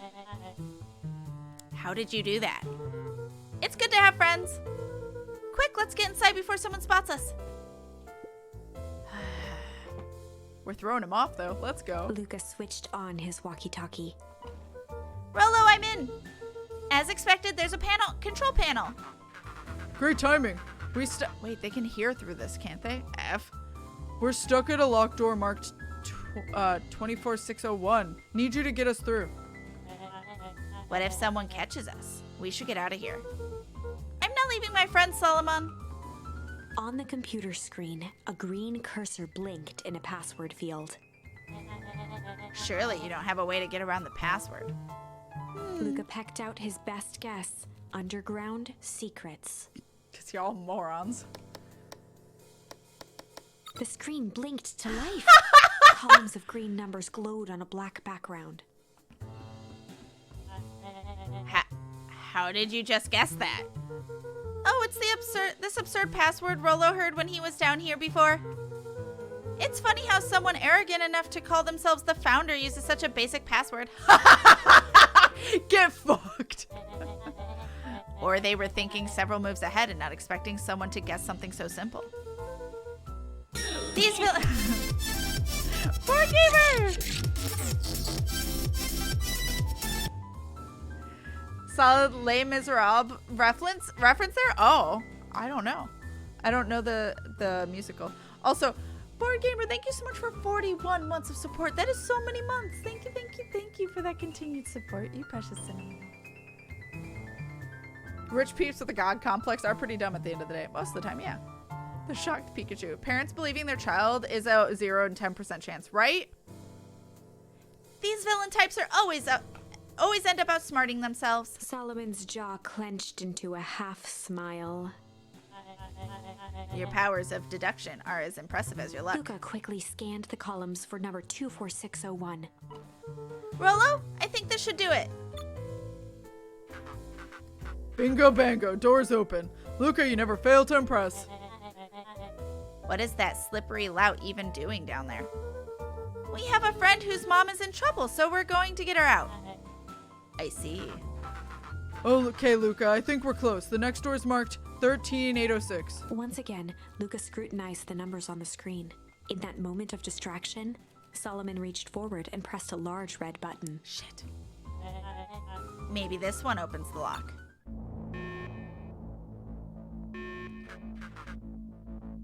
Crap, we've got company. Luca, must go faster.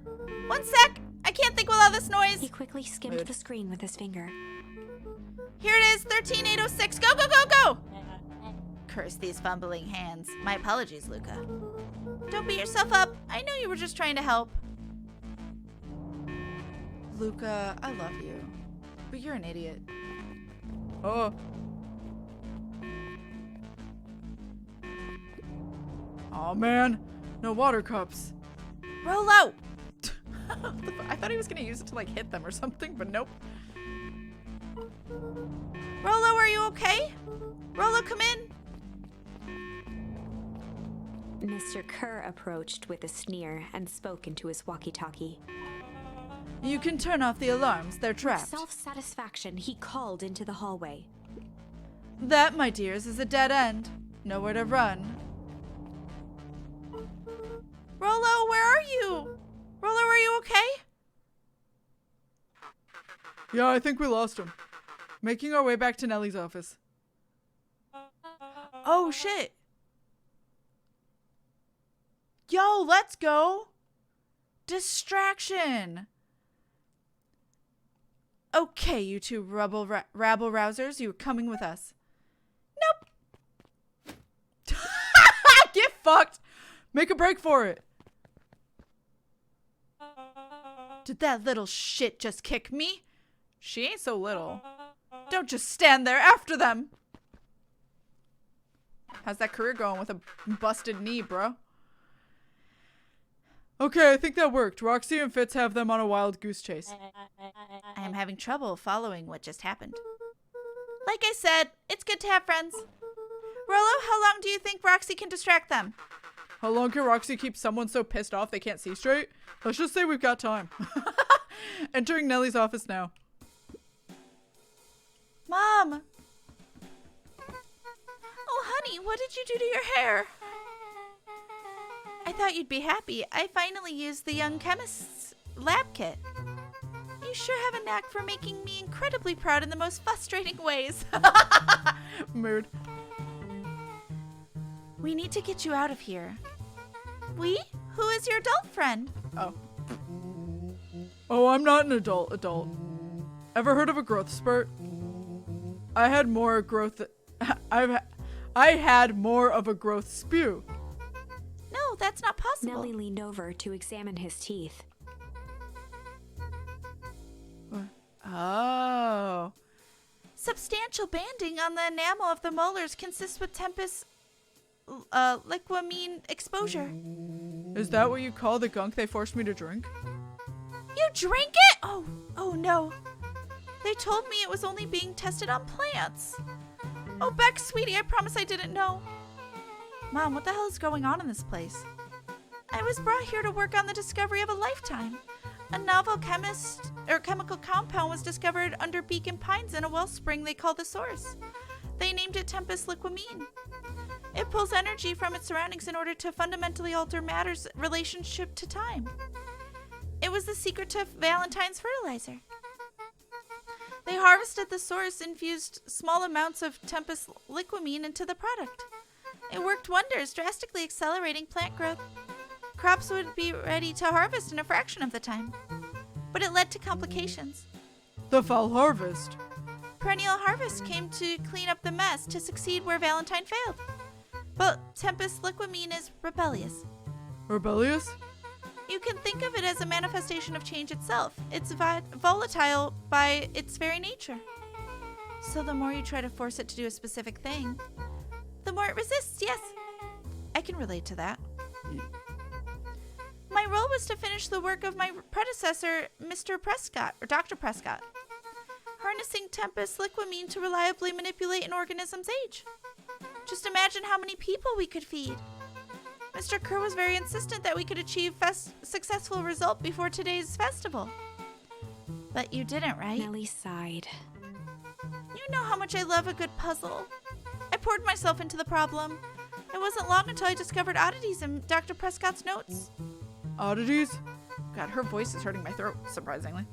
This contains obvious errors, mistakes that someone of this reputation could never make.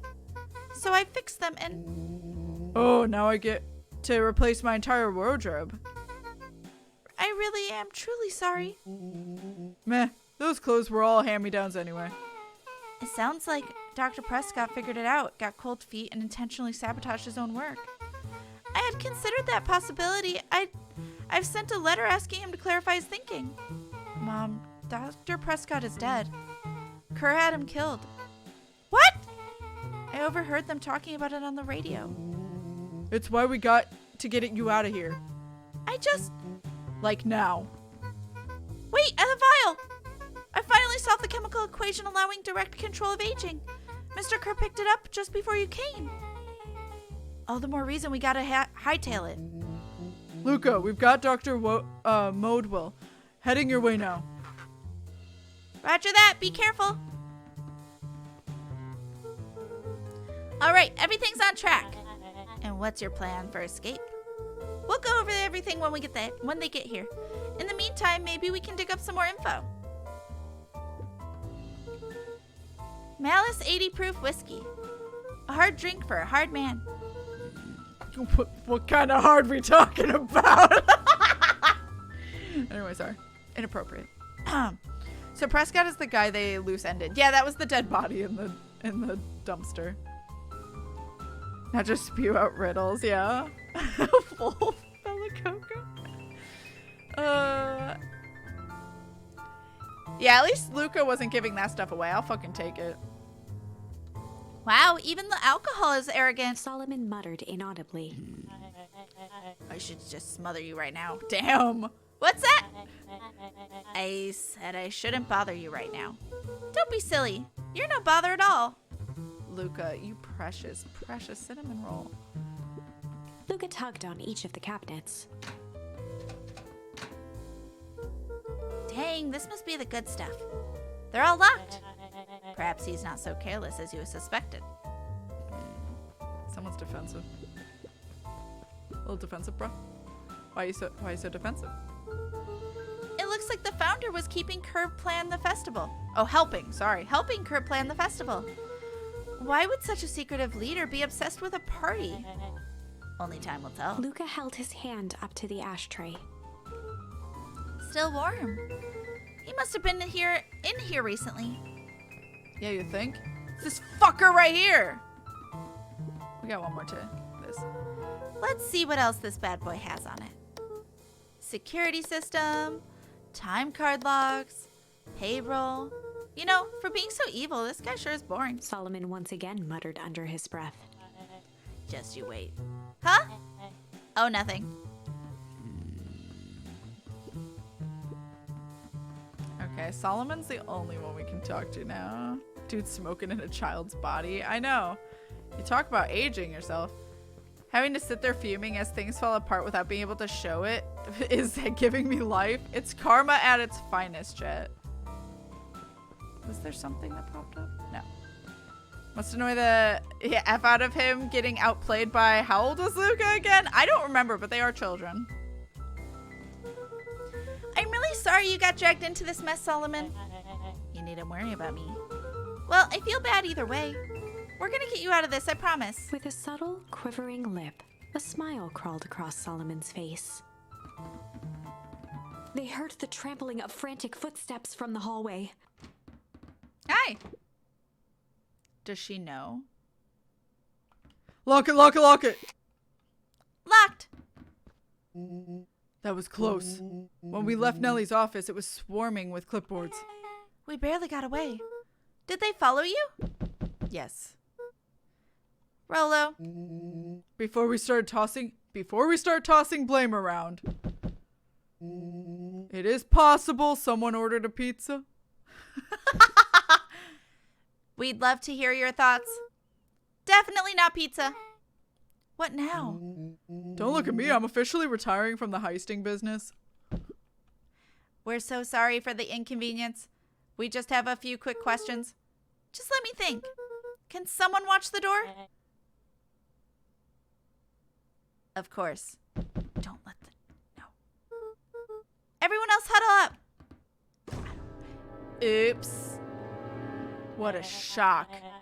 I think this little caper has gone on long enough. Solomon, no! Hush now, child. The adults are speaking. Dr. Modwell, a brief reintroduction is in order. You've never met me in person, but we have corresponded. You see, it was I who hired you. Solomon, the pathetic orphan child. The powerful and enigmatic founder. Sharper, the fallen progenitor who created this town. Perennial Harvest, Valentine Fertilizer. All connected by a single thread. Yours truly.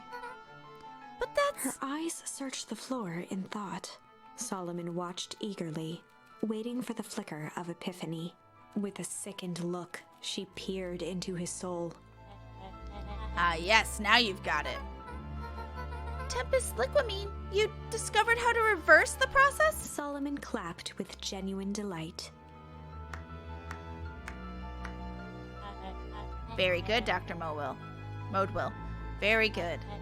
Though the discovery wasn't intentional. Solomon glanced down, examining his youthful form. And the effects went a little too far for my tastes. That's why you needed me to finish Dr. Prescott's work. Which you did admirably. Mr. Kerr, the vial, please. Kerr presented it with a theatrical twirl of the hand. Oops. And then he drops it. No. May I present to you the eighth wonder of the... Before he could finish, Rollo snatched the vial from Kerr's palm. Get fucked! Wow, this stuff sounds pretty valuable. Be careful, you fool. You have no idea what you have in your hand. Actually, we do.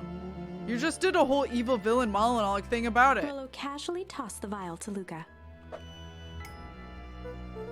Gosh, maybe I'll have a taste. Luca jiggled the vial mockingly. Seize him! Luca! Over here! Oh my god. Move another inch and I smash it. She held it tightly behind her back. Solomon sighed, speaking in crisp, measured syllables. You have no plan. I'll smash it, I swear. Fine, risk killing us all. Or, if you're lucky, nothing happens, then what? We'll capture you and grant you much less leniency. He pursed his lips with feigned sincerity. But I give you my word. If you hand it over now, none of you will be harmed. A deep uncertainty washed over Beck. I don't believe the motherfucker. He's a two-time double-crosser. What the fuck? You're a smart girl, Beck. But there's no shame in being outwitted by someone smarter than you. We both know there's only one way this ends. She looked to Nellie shakily. With a dispirited nod, Nellie sighed in defeat. Well, she wants her kid protected. Beck slowly approached Solomon. That's a good girl. Beck, don't do it! We can't trust that jerk. I'm sorry. He's right. With apprehension, Beck conceded. Did she somehow have a second file that wasn't it? Solomon pocketed the vial and brushed off his shoulder with a sharp flick. Mr. Kerr, you have allowed yourself to be humiliated by a group of children. Report to my office tomorrow for a performance review. The blood drained from Kerr's face. Of course, sir. But first, you have a speech to make. Trot out there and give me the introduction I deserve. And don't forget to smile. Yes, sir. And to think all of this is thanks to the efforts of Mr. Van Horn. I don't understand. How is this all because of me? Your dad. Ha, I said Mr. Van Horn, silly child. Dr. Walt Van Horn. Your father was always a thorn in my side. I offered him an opportunity to be a part of something great, but the fool was blinded by righteousness. He even broke into my laboratory in an attempt to sabotage my work. Solomon shook his head with gratification. But the universe has a funny way of correcting course. By meddling with a force he didn't understand, Walt showed me its true potential. As fate would have it, Luca, your father's dying act was to grant me eternal life. A muffled applause resonated faintly through the walls. Wait, what? I'm not sure I understand. Well, that's my cue. After the festivities and my subsequent ascension... Subsequent ascension? I will return to deal with you all. Until then, I suggest you use this time to reflect on the magnitude of your failure. You three keep post outside the door. Goddamn. We need to find a way out. Oh yeah, I don't want to know anything just in case. Casually ignoring, they outsmarted him too. I mean, yeah, because he doesn't want to take any blame for being an idiot. Hi, bear. No. Nah. Lay down. Lay down.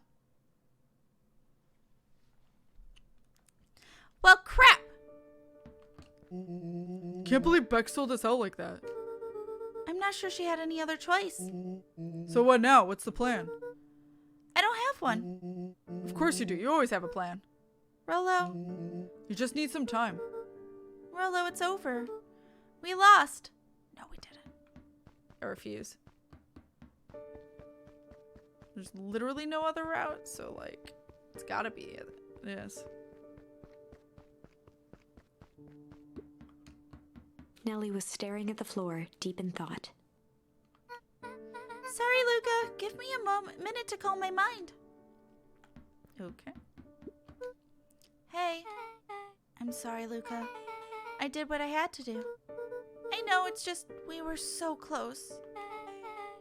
I've got a feeling that eventually Solomon will get to what's coming to him. Time wounds all heals. For a second there, I almost thought that was right. Or actually what I thought happened is that she said time heals all wounds and I read it wrong.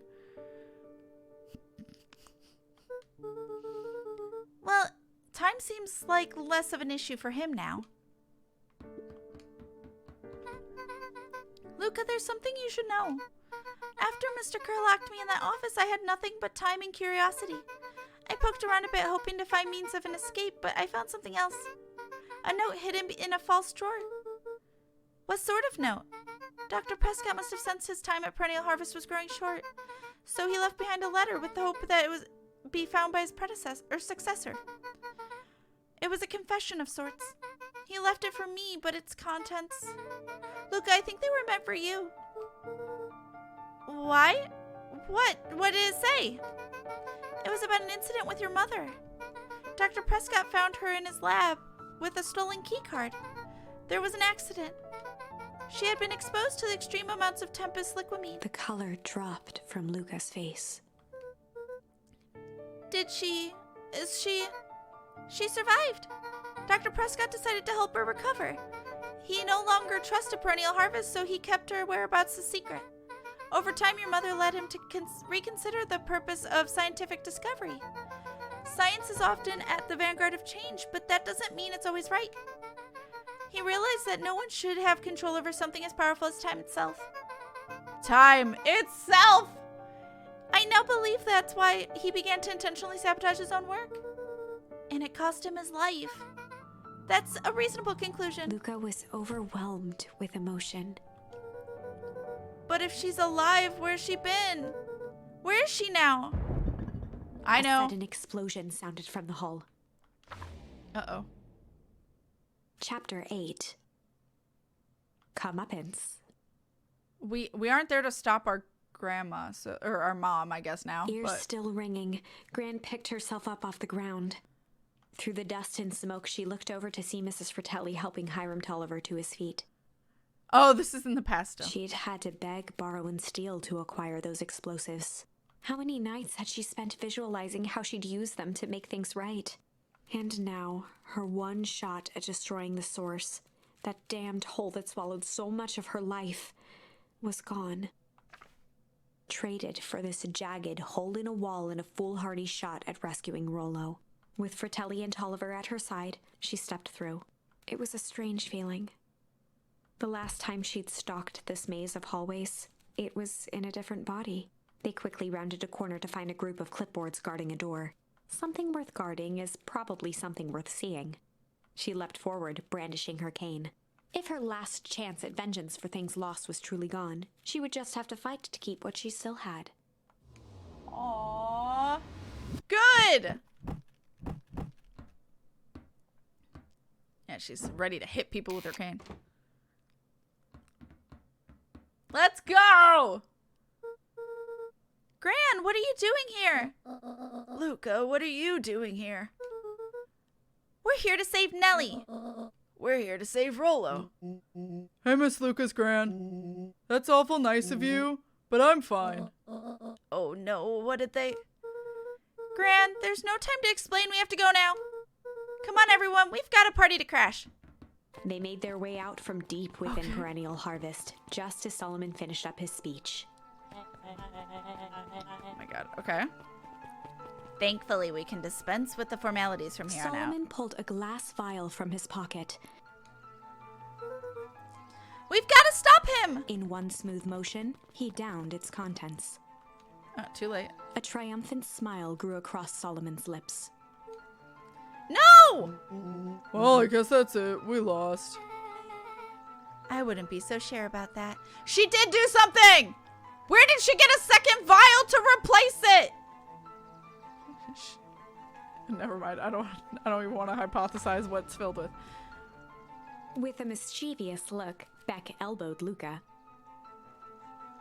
Oh. Remember when I had the vial behind my back? Yep. I might have tweaked his wonder potion with a little. Excuse me.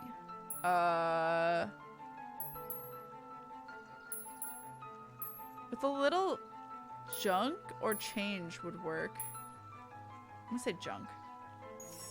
I might have tweaked his wonder potion with a little junk. Oh, Bellicoco's just being careful because I was asking a lot of rhetorical questions. If I ever actually want chat to answer my questions, I'll say, hey chat, by the way.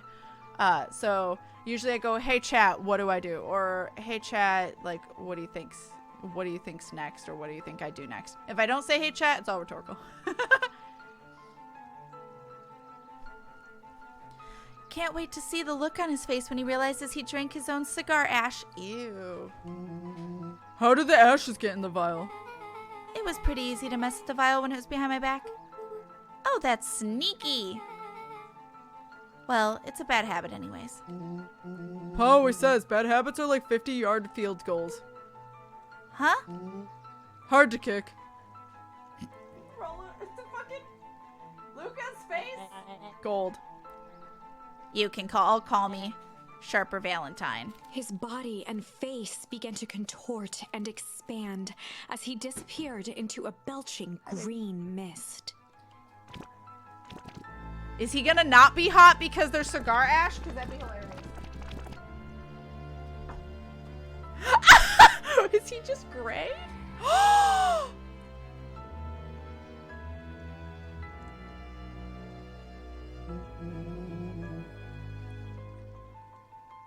First of all, I don't know how my body rotated. Hold on. Second of all, what the fuck? We just murdered. Thanos snapped! He literally got Thanos snapped! He just became Ash and died! fucking rip to that small child. Oh my god. Holy shit, Beck just killed a man. Fucking murdered. Well, that's one way to kick a old habit. Fucking Rolo. That might not have been the right last of one. what was once Sharper Valentine wafted into the air, the crowd began to disperse, still numb from what they had just observed. Sharper Valentine was gone for good. His end would be a new beginning for Beacon Pines, a new chance to let go of the things they had lost and grab hold of a new future. The end. Well, I'd be lying if I said that wasn't a bit gratifying. If that feels to you like a good note to end on, I won't stand in your way. Okay, what are they? Okay, that's the only thing that's changed. I just want to make sure. Yeah. So let's see what happens if we do other ones. God, there's so much to this game. Let's do change. I might have tweaked his wonder potion with a little change. Does she mean like coins? Like pocket change? Your unlucky penny. Oh, that makes way more sense. Yeah, I plopped it in the vial when no one's looking. What's that going to do? No idea. That's the beauty of science. Now we observe. All right. You can all call me Sharper Valentine. His body and face began to contort and expand as he disappeared into a belching green mist.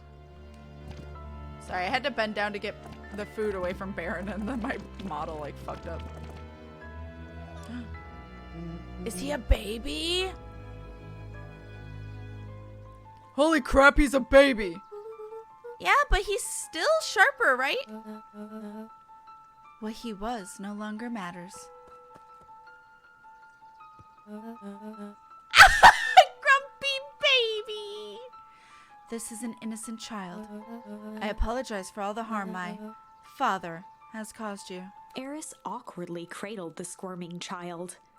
She looked to her brother, her voice shaking with uncertainty. Augustus, what do we...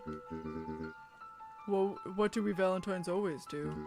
What must be done? I'll hurry home and prepare a crib for father, or young Sharper. That would be a great help, thank you. She looked back down at the infant with equal parts kindness and terror in her eyes. With a shake of her head, Eris addressed the crowd with a stern scowl. Yeah, he keeps his own memories no matter what age he is. So, like, Rolo is just straight up a child in a kid's or an adult's body. Okay, everyone, the show is over. You may leave now. Epilogue. That's why he's so grumpy. Oh, I get an epilogue? Beacon Pines' coldest summer on record came and went without much fanfare. Folks shared what they had and none were left wanting. I will do the third option, I must know. The new school year was ushered in by the falling leaves of autumn. After everything Luca, Rolo, and Beck had been through, middle school was bearable. The chill of winter didn't seem to bother people much. They kindled a hope for a better future in their hearts. When spring arrived, farmers planted their crops with a sense of joy and optimism. And He's gotta as go the through dawn potty training of all the over first again. day of summer came again, its light slowly spread through the shallow valley. It crept over the town square, across the river, past the neglected welcome sign, and came to rest on a young boy sleeping at dawn. Her name is actually Eris. I think so? Or Eris is her title, I can't remember. His mind at peace, knowing he is here for a reason.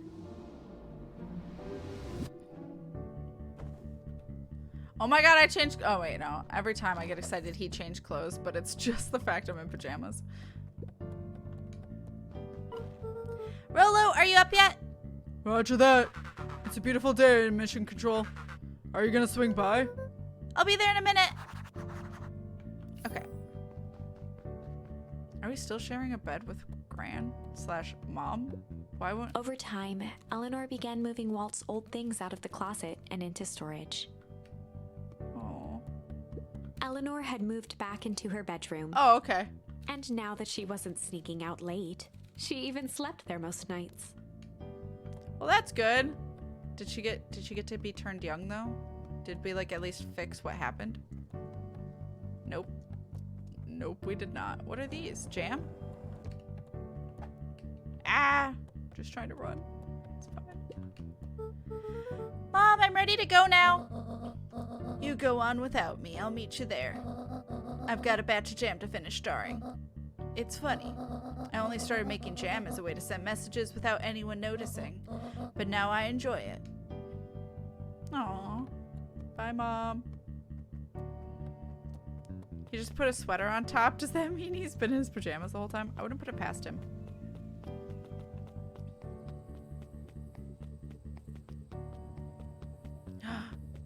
We moved the gravestone? Huh. Interesting.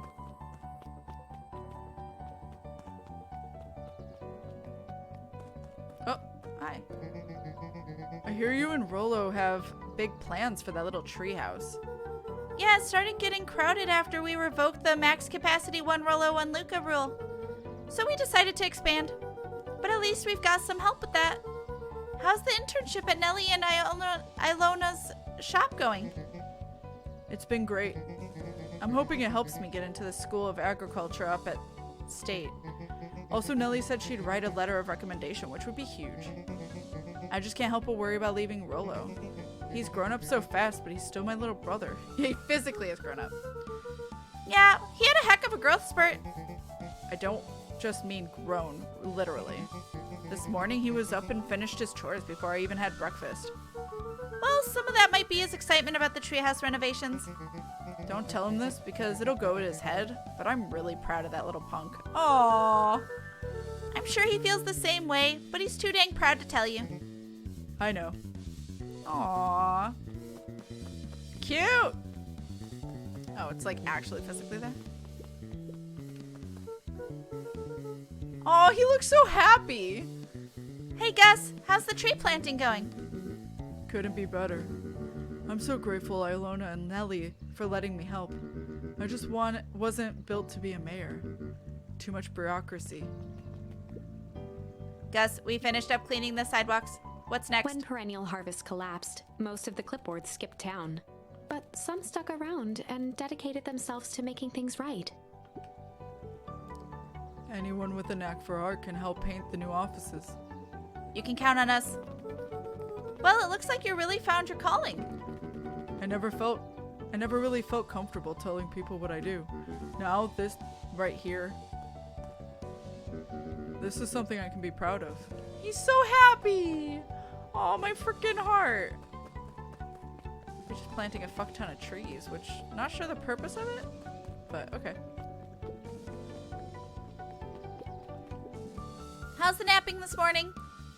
The most underrated part of a good nap is the view. And the view is getting greener every day. Nice!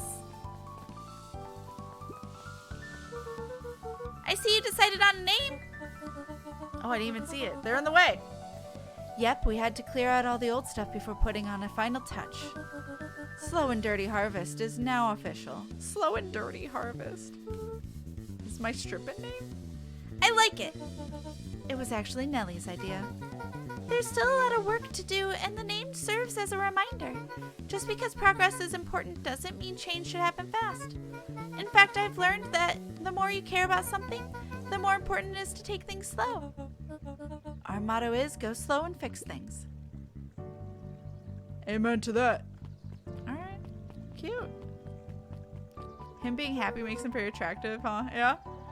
I'd better not dilly-dally. Gotta get to the treehouse. Okay. Well, I thought I'd explore. Okay. Oops. Too far. Do I have anything else? I don't think so. Nope. Luca gently good for skim. I just want to talk to Dad. Looks like we could use some new bait.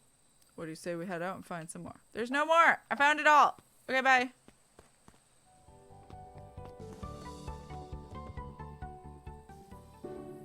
A little higher. Yup. A little lower. Yup. Too low. A little higher. Yup. I'm telling you, the angle isn't the issue. We need more power to the radio. Luca, there you are. Would you tell him it's not the angle? Hey, I'm not in charge of antenna redesign. Fine, fine. Iggy, just don't do anything drastic till we get back. Who, me? Tish, you're in charge while I'm gone. Yep. They'll be fine, right? It'll be fine. If we really want mission control to turn into something bigger and better, we have to loosen our grip a bit. You're right. Lead the way. Okay. I remember where Beck is. Okay. They really couldn't keep mixing those potions long enough to de-age good guys. I know, right? It's just shortening their lifespan. Damn. Young Mr. Van Horn. How's little Solomon or Sharper doing? It's still glaring. Young Sharper seems to enjoy nature more than I, so we do a lot of strolling these days. Has he, you know, attempted to crawl out of his crib and plot world domination? Yeah. Thankfully, no. I spoke at length with Dr. Modewell, and she feels that Sharper's infant mind was not developed enough to retain his previous memories. Oh, okay, there we go. For all intents and purposes, the child is unmolded clay. Okay, that's a weird way to phrase child, but yeah. Let's hope he's a little nicer the second time around. That's the objective, yes. But really all I can do is try and hope. 2 activities I am endeavoring to find less tasteful. Well, I think you're doing a great job. And the whole town is ready to help out however we can. I can't wait to teach him to throw a baseball. Eris did her best to ignore the tears welling in her eyes. Aww. That would be acceptable. Aww. What's today's news that needs knowing? I don't know who's asking that. I'll give you tomorrow's headline today. Our old friend Patrick C. Montesquieu, aka William Kerr, just performed a stirring rendition of The Iceman Cometh. Oh, he's acting? He's not in trouble? Oh, okay. At the State Correctional Facility. Oh, okay, never mind. Bitch. I hear there wasn't a dry eye in the house. Well, I guess he has plenty of time to work on his craft. Amazing.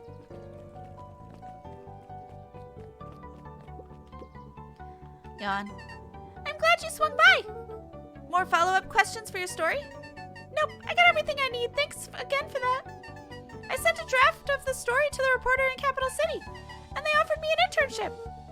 Of course they did. You're an amazing reporter. I don't know about all that. A story about a phony-up corporation that picked up an entire town of people and moved them to cover up a massive illegal mine shaft full of incredibly hazardous chemicals sort of writes itself, if you think about it. Just don't forget us when you become a fancy big city reporter. Capital City isn't that far away. I'm gonna have to come back from time to time to check in and see what sort of new trouble you've gotten yourself into. Sorry to disappoint, but my adventuring days are over. Ha! We both know that's not true. What makes you say that? Call it a reporter's intuition. Rude. Alright. Bitch. Mrs. Fratelli glowed with a carefree smile. Is that your suitcase? That is 2 weeks of unencumbered tranquility. Excuse me, would you be so kind as to take my order? 2 weeks of sand, margaritas, and forgotten obligations. Excuse me, I'd love to place an order. Mrs. Fratelli sighed with a zen-like calm. Just as soon as lunch rush ends, I'll be a feather on the wind. You're going on vacation? For the first time in years. And I've got you and your mom to thank. Why's that? She didn't tell you yet?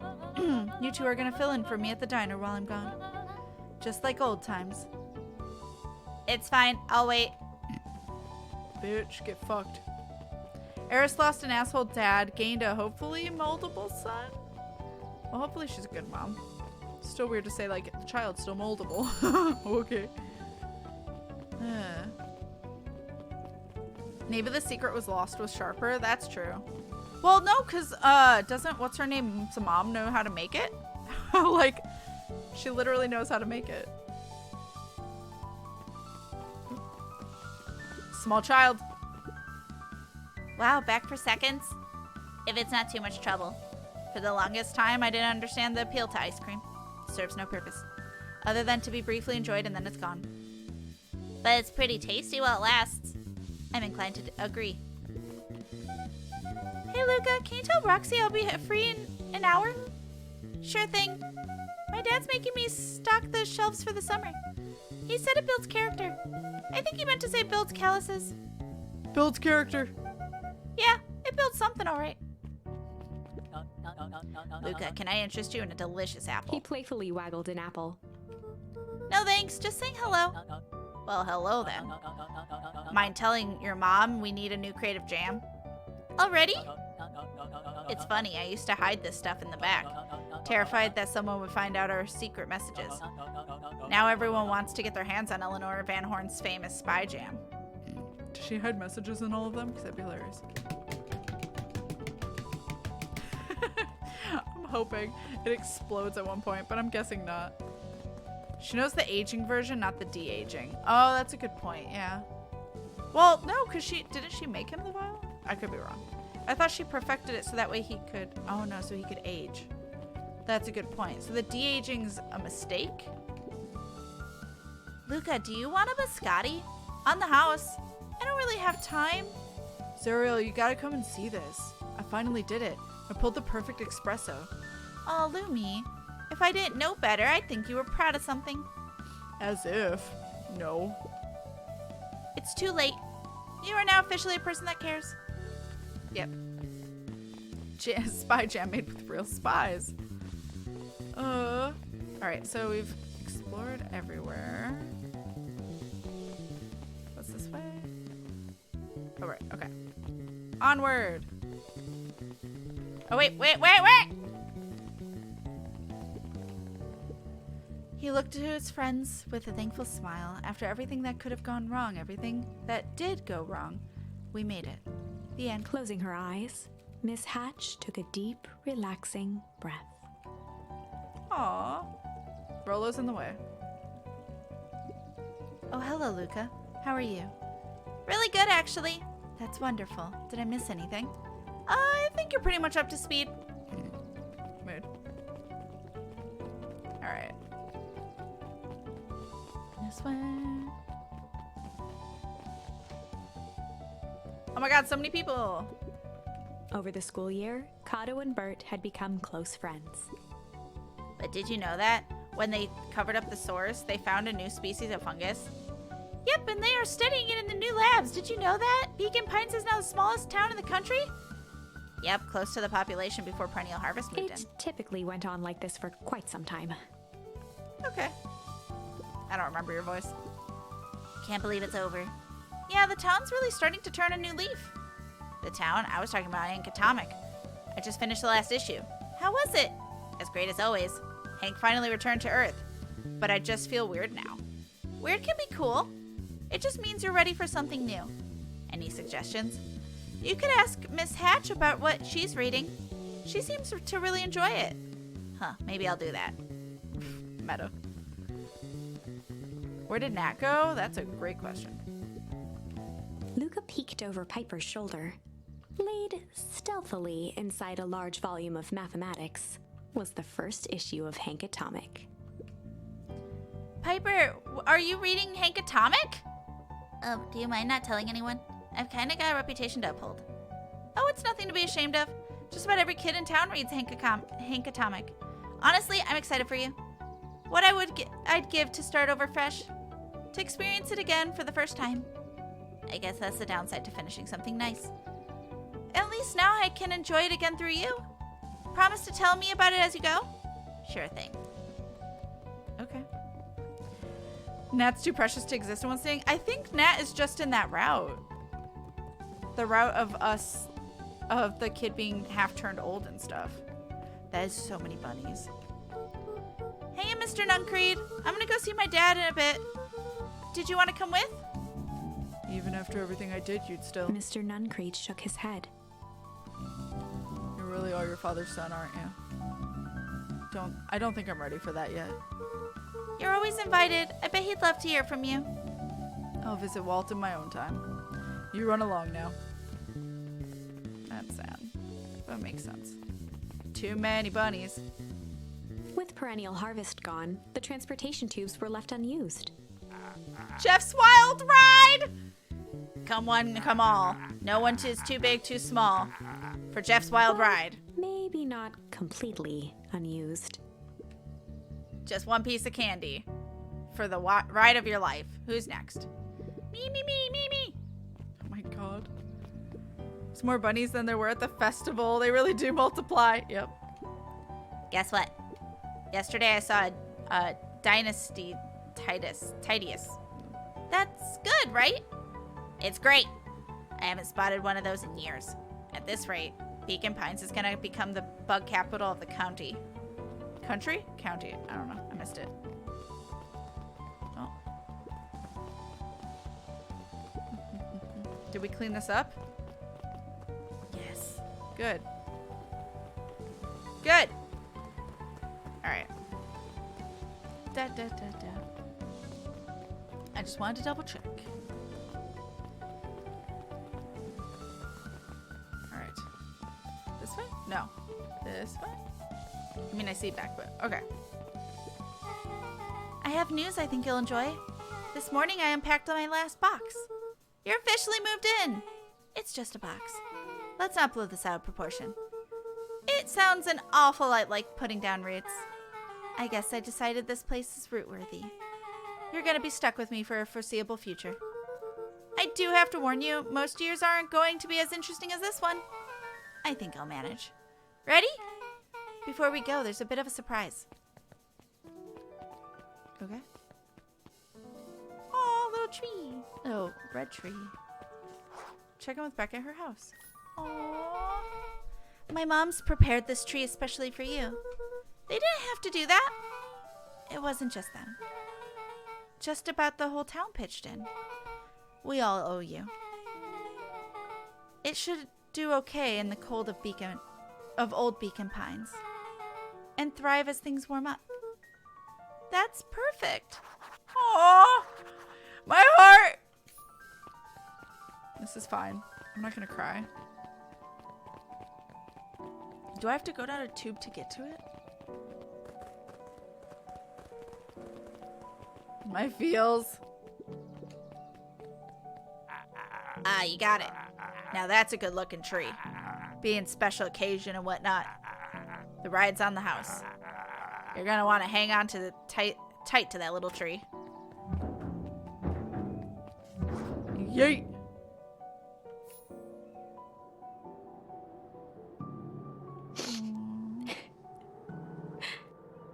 I think this is it.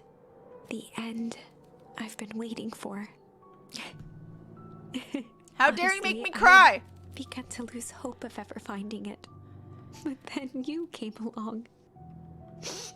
Oh my god. I don't know exactly how to thank you.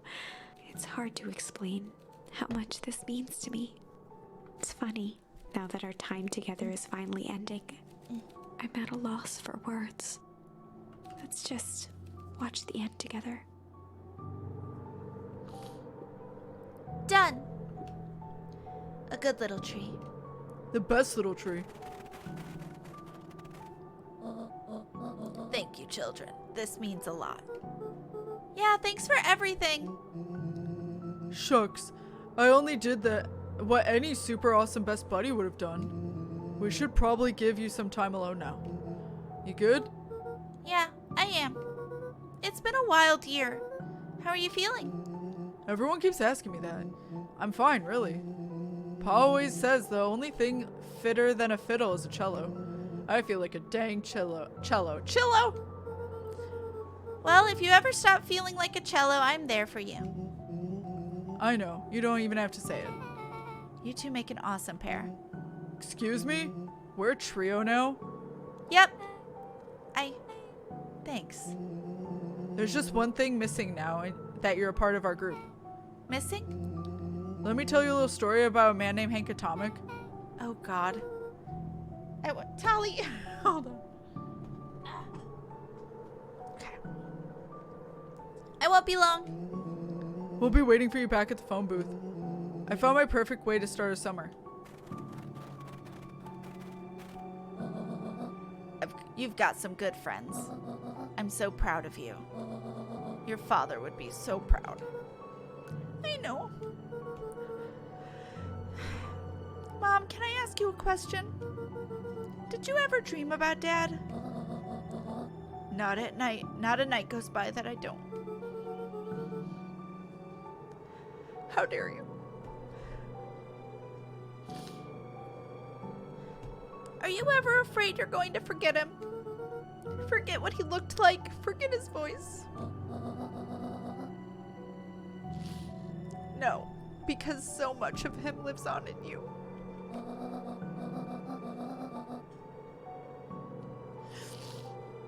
He loved that old tree, but I know he would have loved this one more. Because his two favorite people planted it. I'll give you a moment. Fuck. Hey, Dad. Dr. Modwell says that over the next few years this place should warm up, so you won't have to be so cold for much longer.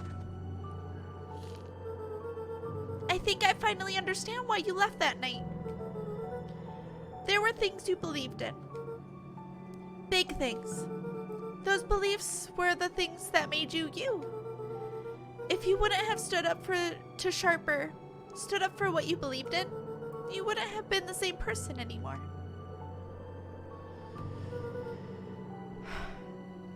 You had to go. But that didn't mean you loved us any less.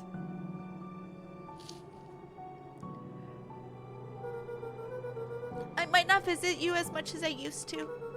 I know you understand.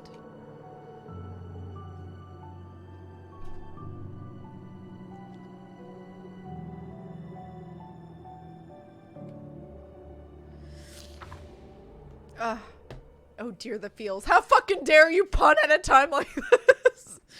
A drip of tear just went down my shirt.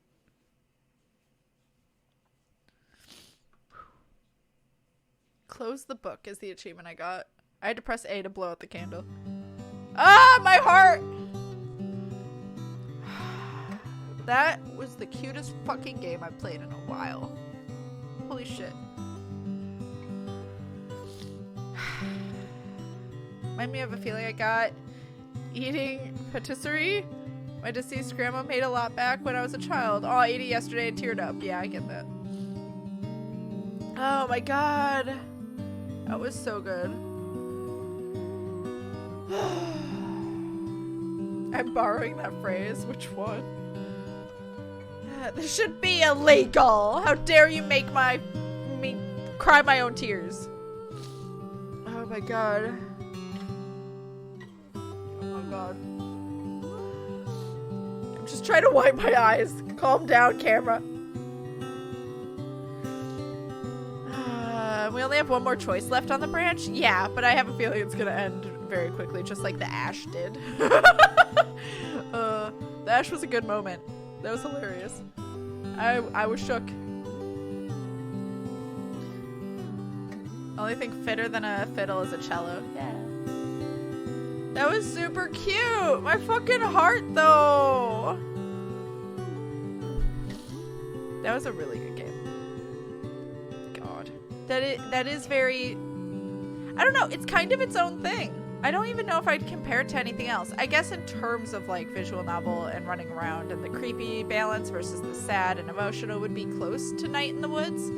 I would say this made me feel more feels, I think, than Night in the Woods did. Though it's been a long time since I played it. But Night in the Woods also has more gameplay, I feel like, just in terms of it's longer and it's a lot of side-scrolling platforming. But so they're both kind of their own thing. But this is definitely a big thing about moving on from grief and stuff and how a kid even deals with grief, which, god damn. Technically it was great grandma, but call my grandma Mammy. Is that how you say it? Call great grandma Grandma. There you go. Art and music was phenomenal. Yeah, I loved the art so much. Music's really cute. Unsettling when it needed to be. I loved the balance of like, just because someone's creepy and like maybe doesn't make good choices, it's not because they necessarily want to, but they feel like they have to depending on the situation. We've learned rich people are weirdly hot. I don't understand it. Oh my god. That was a beautiful game. Thank you again to the devs for the key. Holy crap. Thank you, thank you. I don't know if how I can like jump back into the game and just make the choice, but we're gonna sit through these credits because we played it.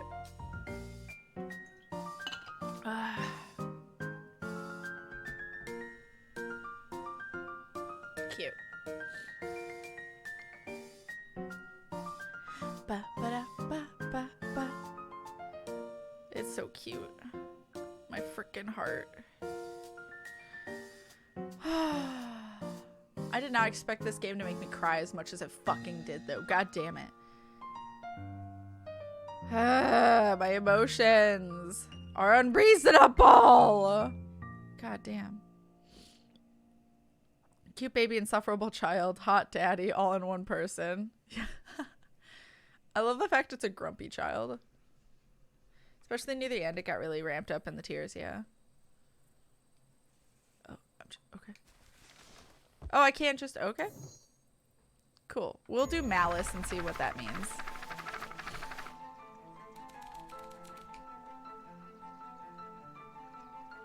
Oh, there we go. I might have tweaked his wonder potion with a little malice. Malice? The whiskey from his office? Oh. Yep, dude had an unfinished glass on his desk. Figured his grow juice could use a little hair of the dog. You can call me Sharper Valentine. His body and face began to contort and expand as he disappeared into a belching green mist.